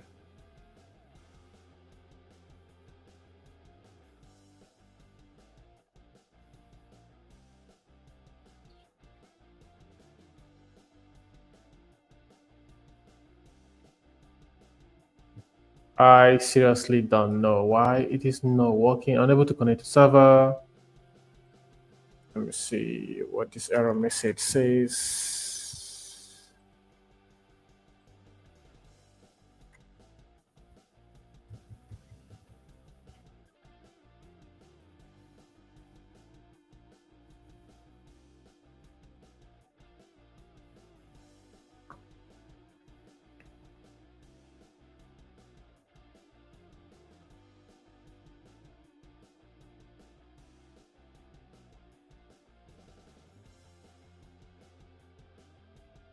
Oh, DB name is MAH. Okay. That's the DB name, not username. But let me see if that makes any difference. No.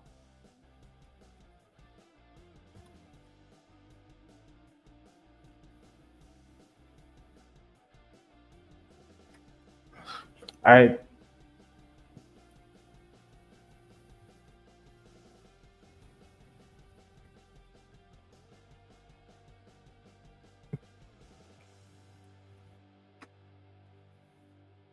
I think it's a very tiny issue. I just don't know.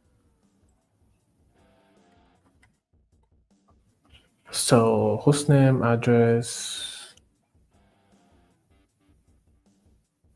Okay, the port is correct. The maintenance, Postgres. The username should be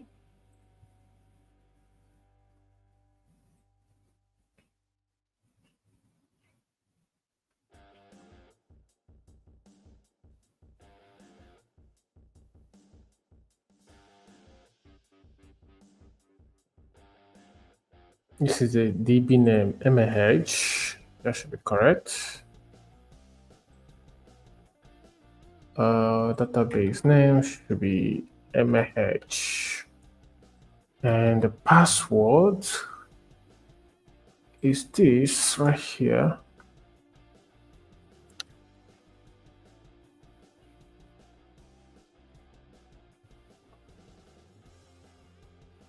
This should work.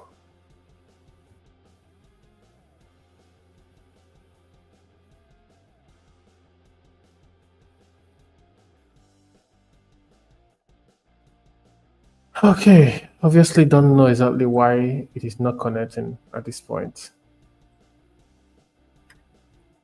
But let me dig in a little bit more and see.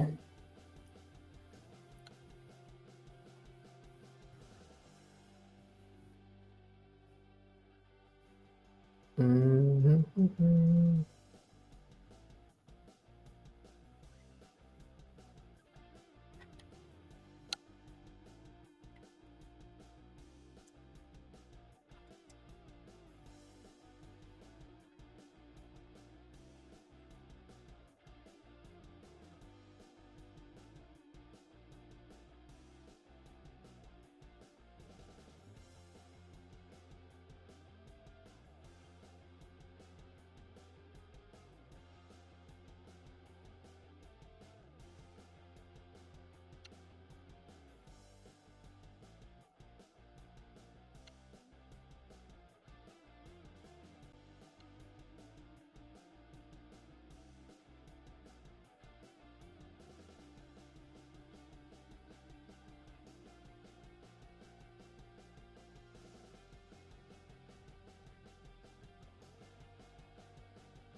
Mhm, mhm.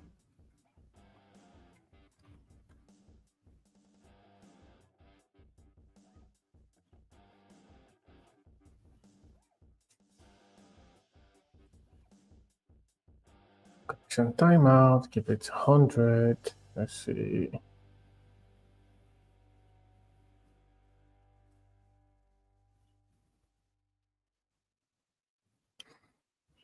Okay, this looks like a specific issue from my end, like Windows, but let me see.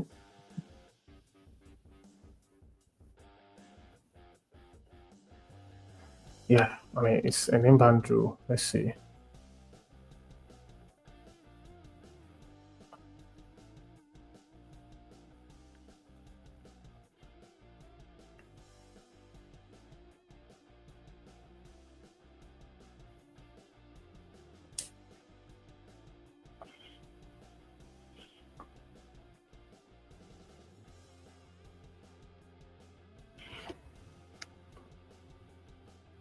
Okay, this should be done for the security group.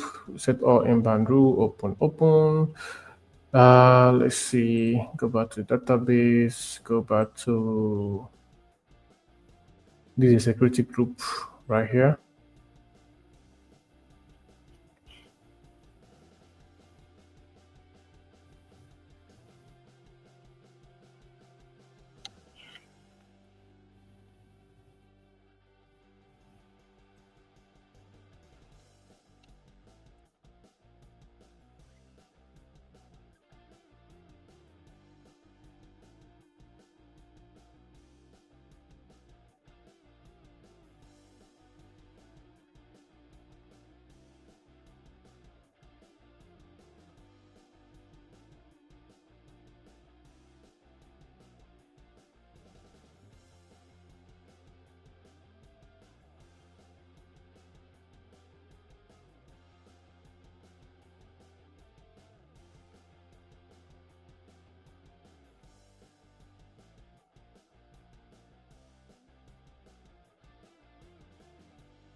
Definitely an issue with the security group. So let me see if this works. I'm going to add a new rule. Custom anywhere save.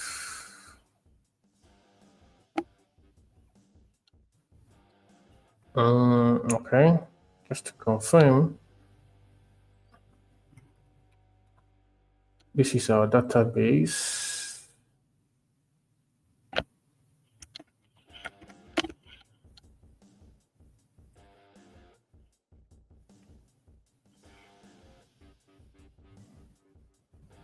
Database one.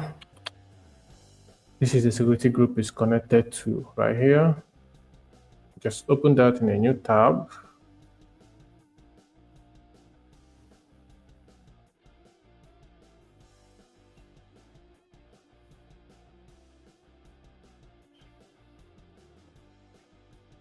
This is a security group. Okay, inbound from anywhere. What about outbound? From anywhere, but I'm also going to add our just gonna add Postgres to it from anywhere also.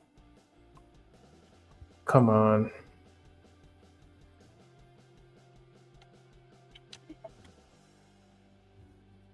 Okay, so hopefully this works, but let's see.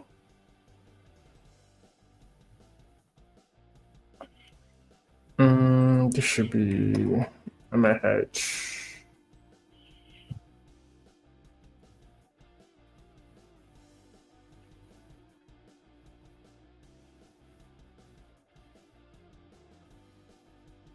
Still not working.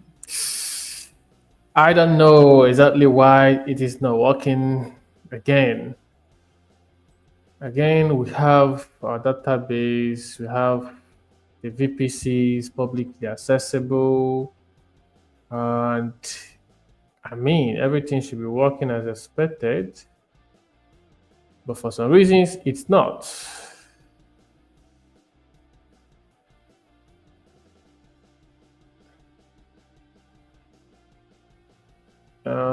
Let's see. Is there a reason I have two security groups on it?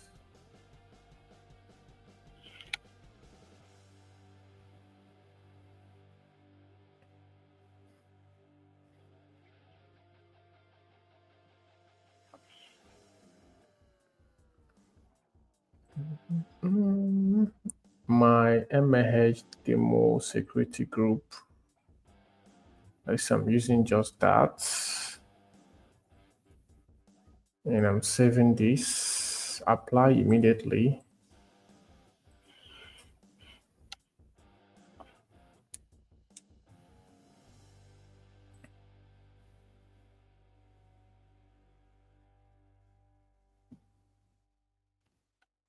So now we have a new security group. I'm just gonna make sure the security group have close this, close this, close this, close this. I mean, it's always an issue with the security group. Configuring the traffic to allow it to enter or go out. So all inbound. See what we have.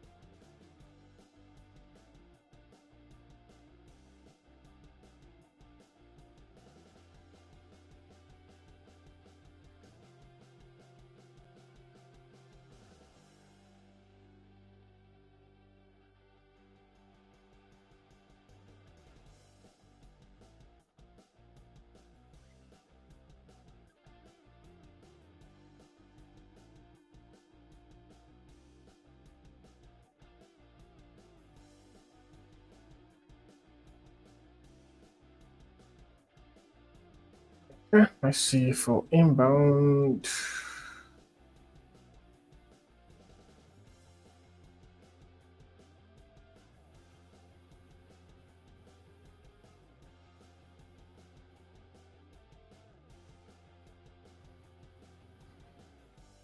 Okay, hopefully this works.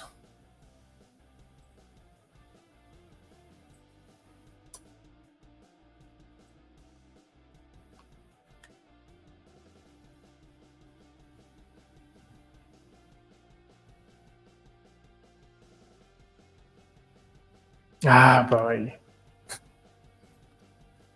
Okay, let me do some changes real quick just to add my own IP right here. So for the inbound, let's see. So for the inbound, this is supposed to be on the inbound.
I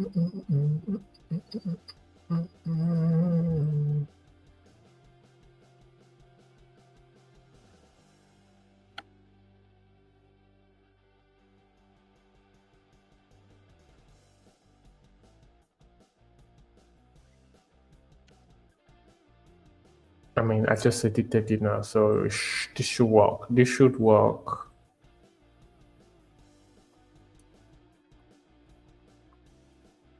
This should work. Okay, so we have another error. So, okay.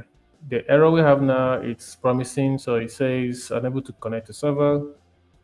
But, okay, that failed. Password authentication failed for user MH. Server.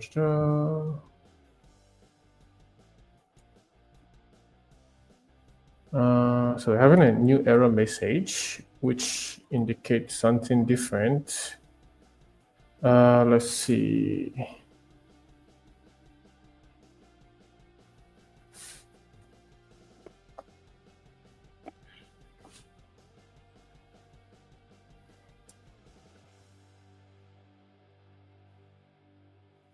Just gonna run that real quick again. Okay, now I'm gonna change the username to Postgres just to confirm.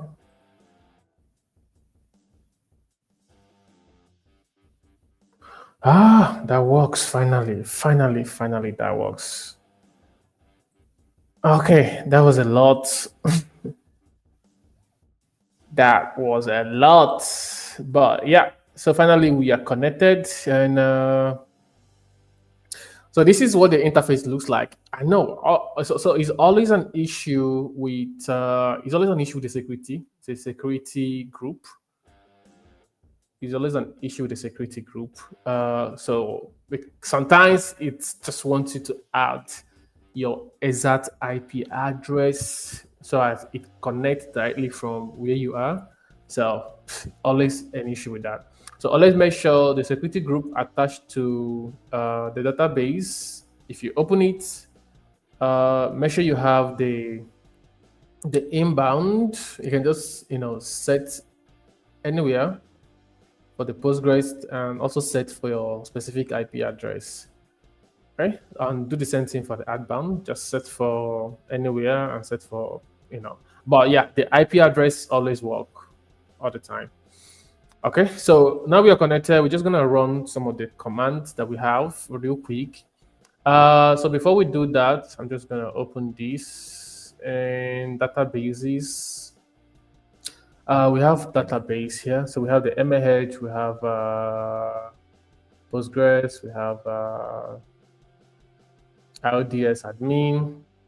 I'm just going to use the Postgres here, or you can create a new one. So whichever one you want. So I'm going to create a new database actually. I'll create database and I'll give it a name. Let's see. The owner will be Postgres, and I will, yeah. Let me see what we'll call this now. Let's call this MAH demo. I mean, it could be anything you want to call it. We can just run the command here from MAH. So let me close this. And let's run this command real quick. So I'm just going to double click on the MAH database. We are going to right click and click on query tool. So this will open a query where we can run some command here. So what I'm going to do right now is the link I shared on the comment section. Let me look for it one more time. Should be somewhere here. Should be somewhere here. I'll just share that again. So you have all the commands we'll be running, and I'm just going to explain the commands as we run. So these are all SQL commands. So if you are learning basics of SQL, you always come across create keyword, the table, draw table, create table, select keyword. Yeah, you're always going to come across them. So we're just gonna run some of this command. And for these ones right here, the ones that have the stories and some comment, these are what we call comments. In generally programming, comments are like your personal notes that you can keep to yourself, just to know exactly what this piece of line does, or for someone else to know what this piece of line of code does. Okay. So you have access to the command that I'm going to run throughout here, but I'll just run them and I'll explain what I do. Good. Draw this down a little bit. And here, I'm just going to copy some of the commands, and then I will explain what the commands are doing. So here I'm creating a schema. If it does not exist, I'm creating a schema called mah underscore demo.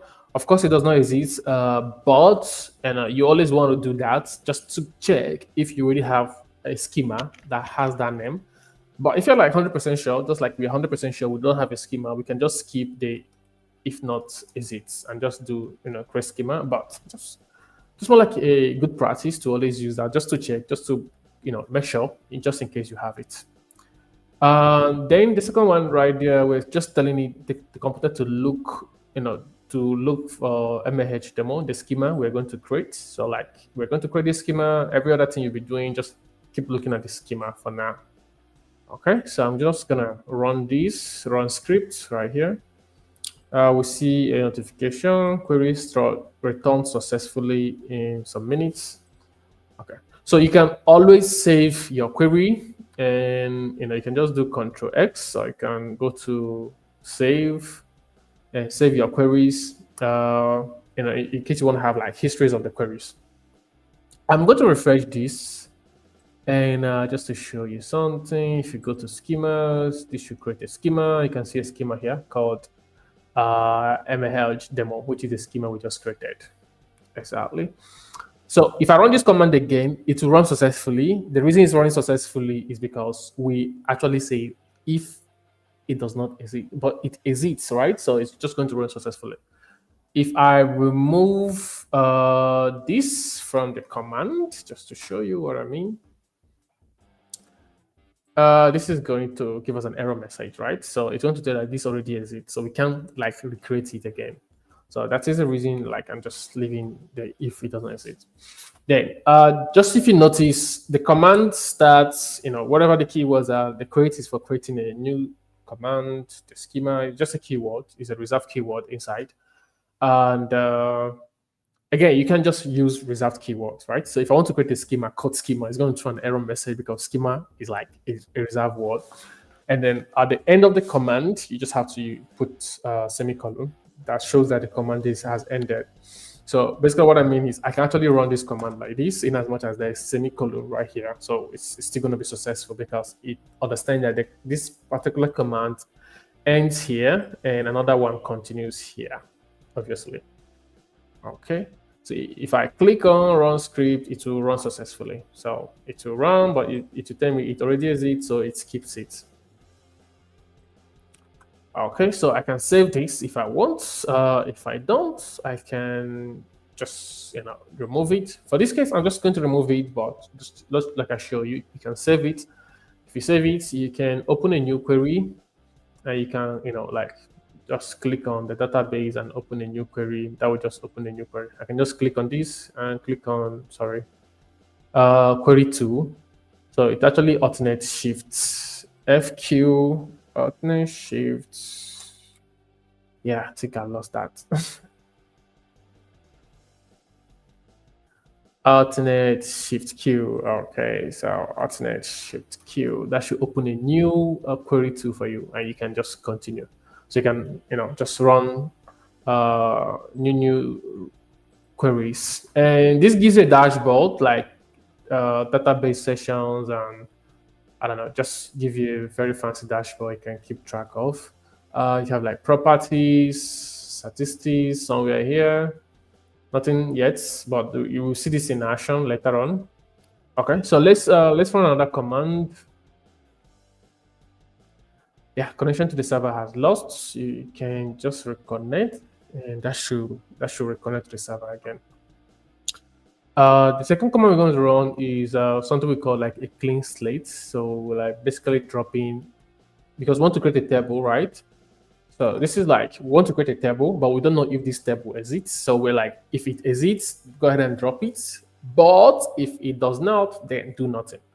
So if I run this command, it does not exist, so it skips. It does not exist, so it skips. So we're just like dropping. So when you say drop, you try to drop a table.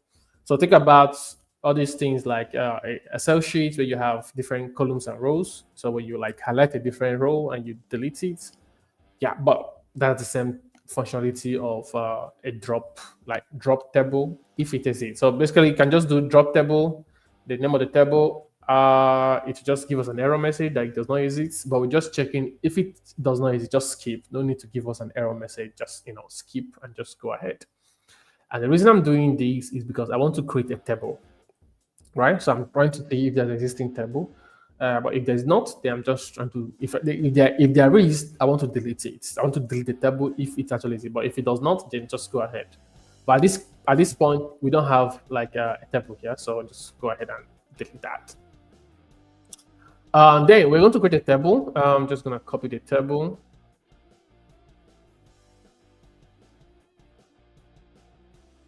One moment. I'm just going to copy the table. We're going to create a customer table right here.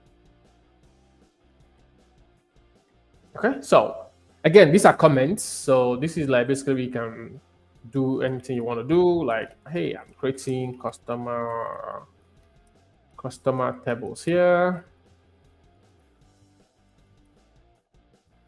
Now, this is just like a comment that you just keep to yourself or keep to whoever you are sharing the code base with. And then you're just creating the table.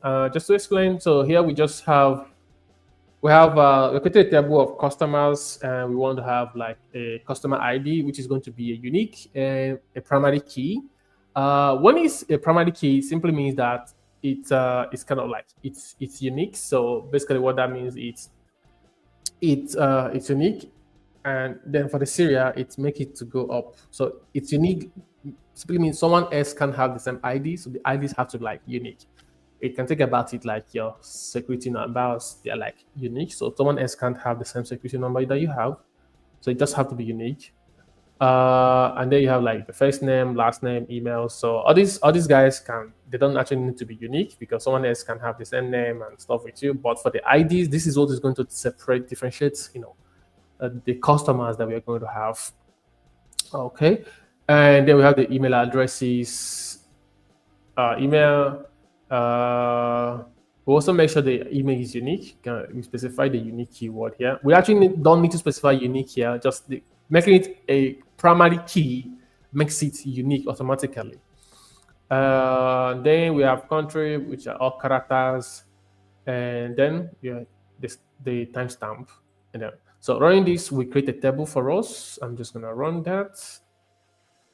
So query returned successfully. So that worked. Let me see. If I go to this, I should be able to find it under tables.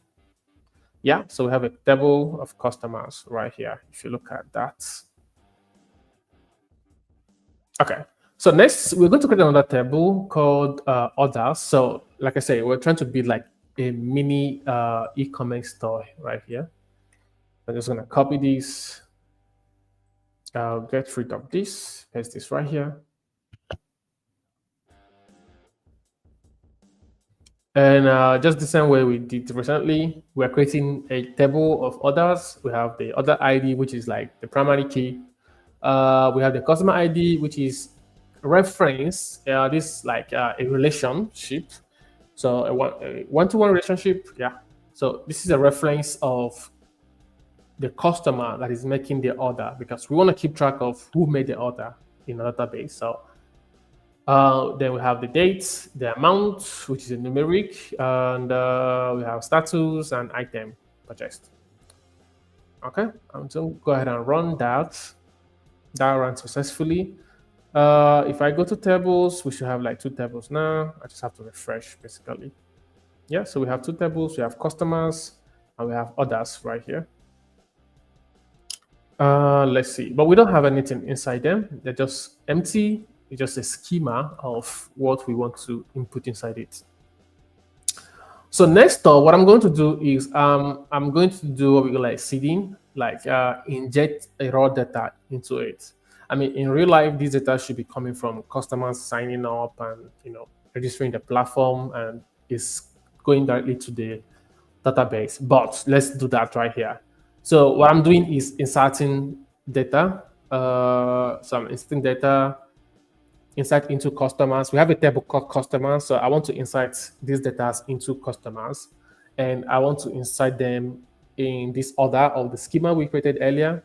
So the first name, last name, email, city, countries. Automatically, the primary key, which is the customer IDs, is going to just generate for each of the customers. We insert or inject. So I'm going to click on execute script that will run successfully.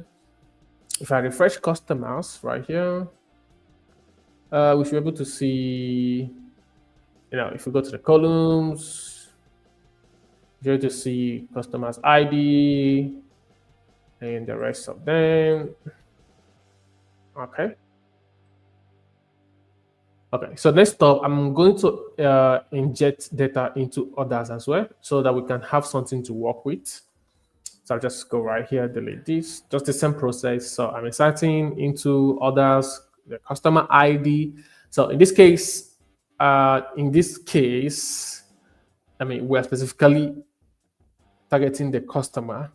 So we have IDs automatically generated like 1 to 10.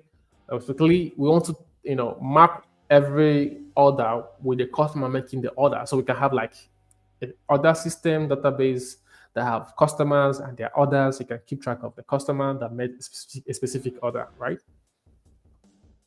So the same way, insert into orders, what we are inserting the customer ID, which is 1, 2, 3, 4, 5, 7, 8 right here, the dates, and amount, and status, and items.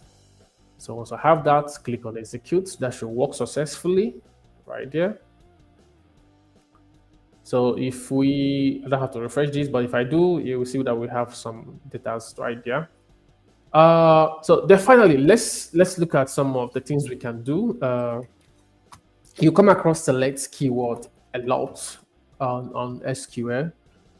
Select, you're trying to just what a word select means. That's the pure meaning of it in SQL too. So you're selecting, and you're actually selecting from somewhere, or you're selecting from either you're selecting a specific data, or you want to select every single data. So for example, when I use the asterisk, I'm simply saying I want to select everything from customers.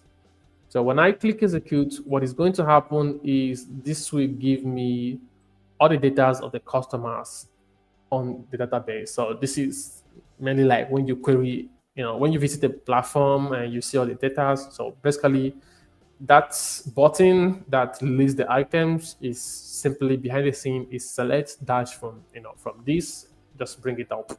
So this will give us a result of all the whole data that we have from customers. If I do this for others also, just something similar. So this will return all the orders that we have. 1 second. So this will return all the orders that we have on the database as well. Okay, but you can also do specific what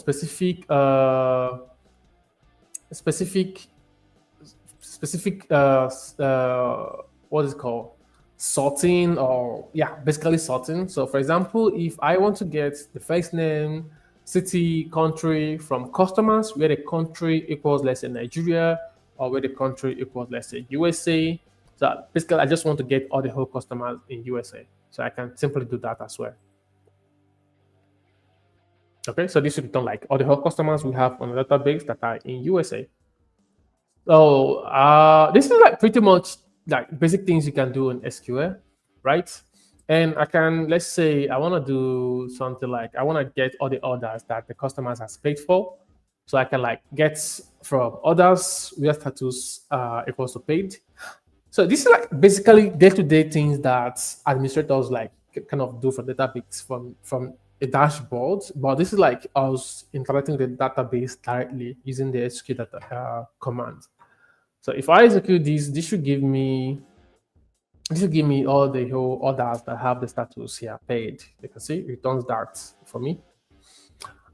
Just to point down, you can also save the outputs, just in case you want to use it for something else. You can always, just save that output and stuff. Uh, Other things we can do, I'm just gonna paste that right there. These are other things we can do. We can actually do more like do a calculation and do a calculation and save it inside like a variable. So let me show you what I mean by that. It's what we call aggregations. So this command right here is going to add up all the whole revenues, of course, from paid. When the status is paid, you just gotta add all the whole revenues and save it as total revenue. So when I run this command, it should return the total revenue of all the whole, amount of money that customers have paid on the platform, which is like $700 something. Other aggregations we can do, let's see. We can also, let's say we want to get all the numbers of paying customers from each country, that have registered on the platform. So, yeah, so this gives us like a table of it. USA, we have like total of this, that. So this is pretty much, you can do like the pretty things you do on the dashboard, but this is behind the scene, the commands that you actually have to configure that will actually do the magic. When a button is clicked, these commands will be executed and to return the data. You can now give the data to the front end. And yeah, let's see. So we have done more like creating, reading. Let's see. We can also update or delete. So for example, I want to update orders. Update orders. Let me see. Just gonna copy this and press right here. So we're gonna update orders and set them as cancelled if the status are pending and the amount is less than $50, right? So we're like, okay, if there's any order that is pending, we want to set it to cancelled in as much as it is pending and the amount is $50. So this is like using an if statement. So if this and this, if just go ahead and do this. So this will execute automatically, right?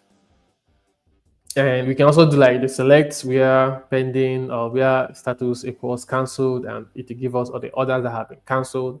So pretty much you can do anything you want to do here. You can also delete.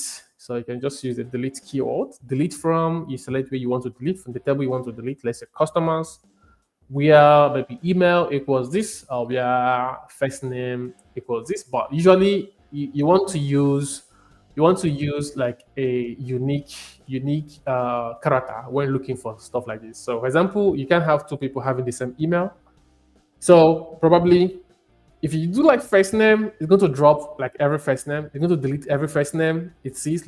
Let's say I have like two customers answering Vincent. If I do like delete where customers name equals Vincent, it's just going to drop the two names that's found. So you want to be careful when doing, when deleting or dropping data. You want to make sure that you are removing what you want to remove. So I'm not sure this exits, but I'll just go ahead and run that. Yeah, it will just run whether it exits or not. Just run it again. Yeah. So if it finds it, whether it did or not, it's just go ahead and run.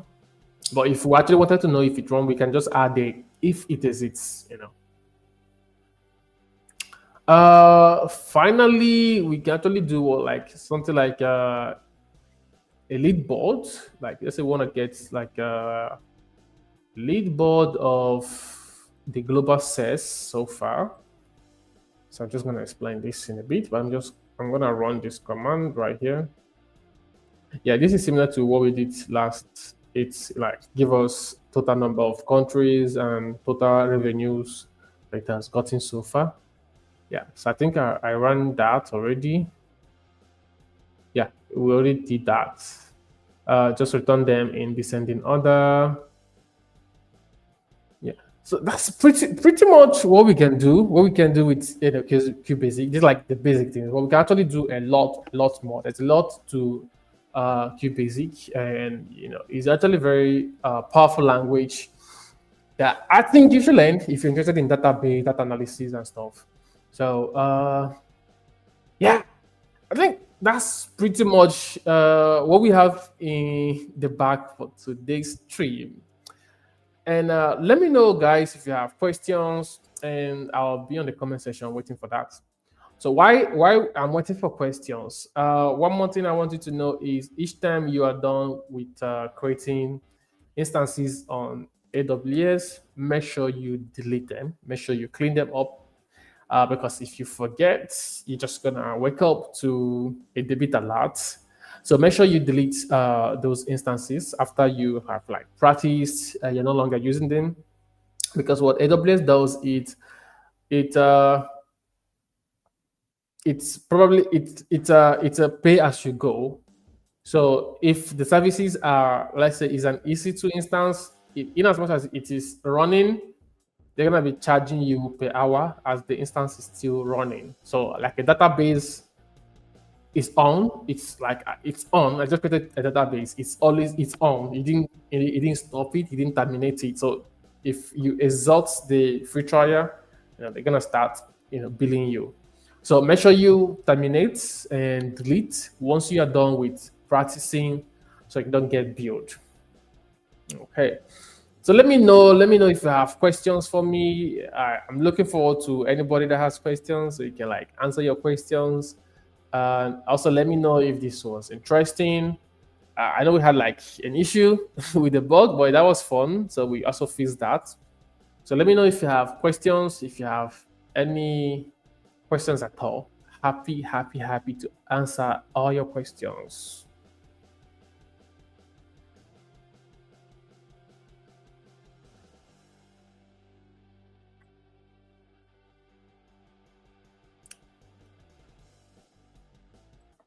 And on the comment section, I'll be dropping the feedback link. Let us know what you think about our streams. Not this particular stream, but the stream in general, the Global Hack Week streams, what we can do better to improve. Just let us know generally what you want to share with us, and we're always looking forward to improving, of course.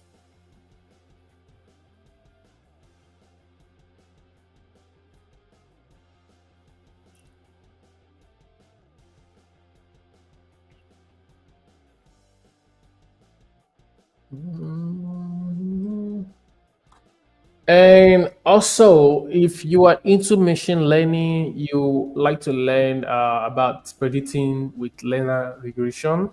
So basically, believe will be the next stream. That will be 9 a.m. Eastern Daytime. I don't know what time that should be in IST. That should be like 3 p.m. I guess also. So believe will be on the stream. Yeah, just to give you a little bit example of what he will be discussing on, or what the topic is all about. It's all about using data to make decisions. I'll give you a real life example of that. So basically, like in forex trading or in the stock market. So if you're like trading and you make predictions, so what happens when the data goes up or when the data goes down? Yeah, so that's pretty much the bigger picture of that stream. So it will be a fun one. So you should check it out and make sure you join the stream. Predicting with linear regression. So you learn how to actually use data to make decisions. How to predict when data goes up or goes down.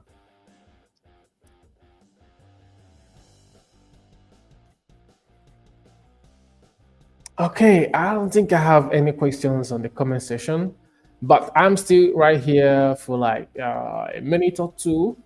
If there's any questions, happy to answer.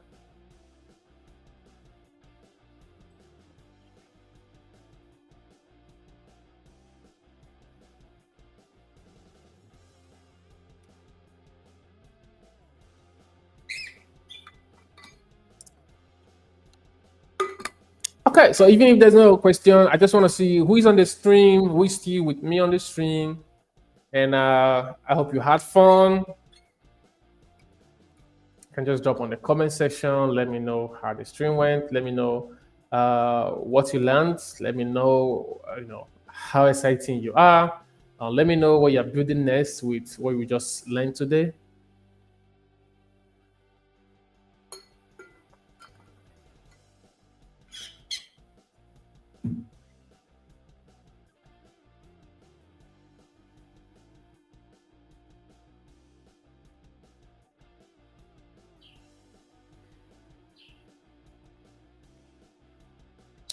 Okay. So I don't think we have any questions. Dala, thank you. Thank you for coming. So in respect of any question, if you have any questions that comes up, you can just drop it on the Discord. I'll be happy to, answer any of your questions regarding this stream. Okay. So thank you guys for joining and see you next time. Bye-bye.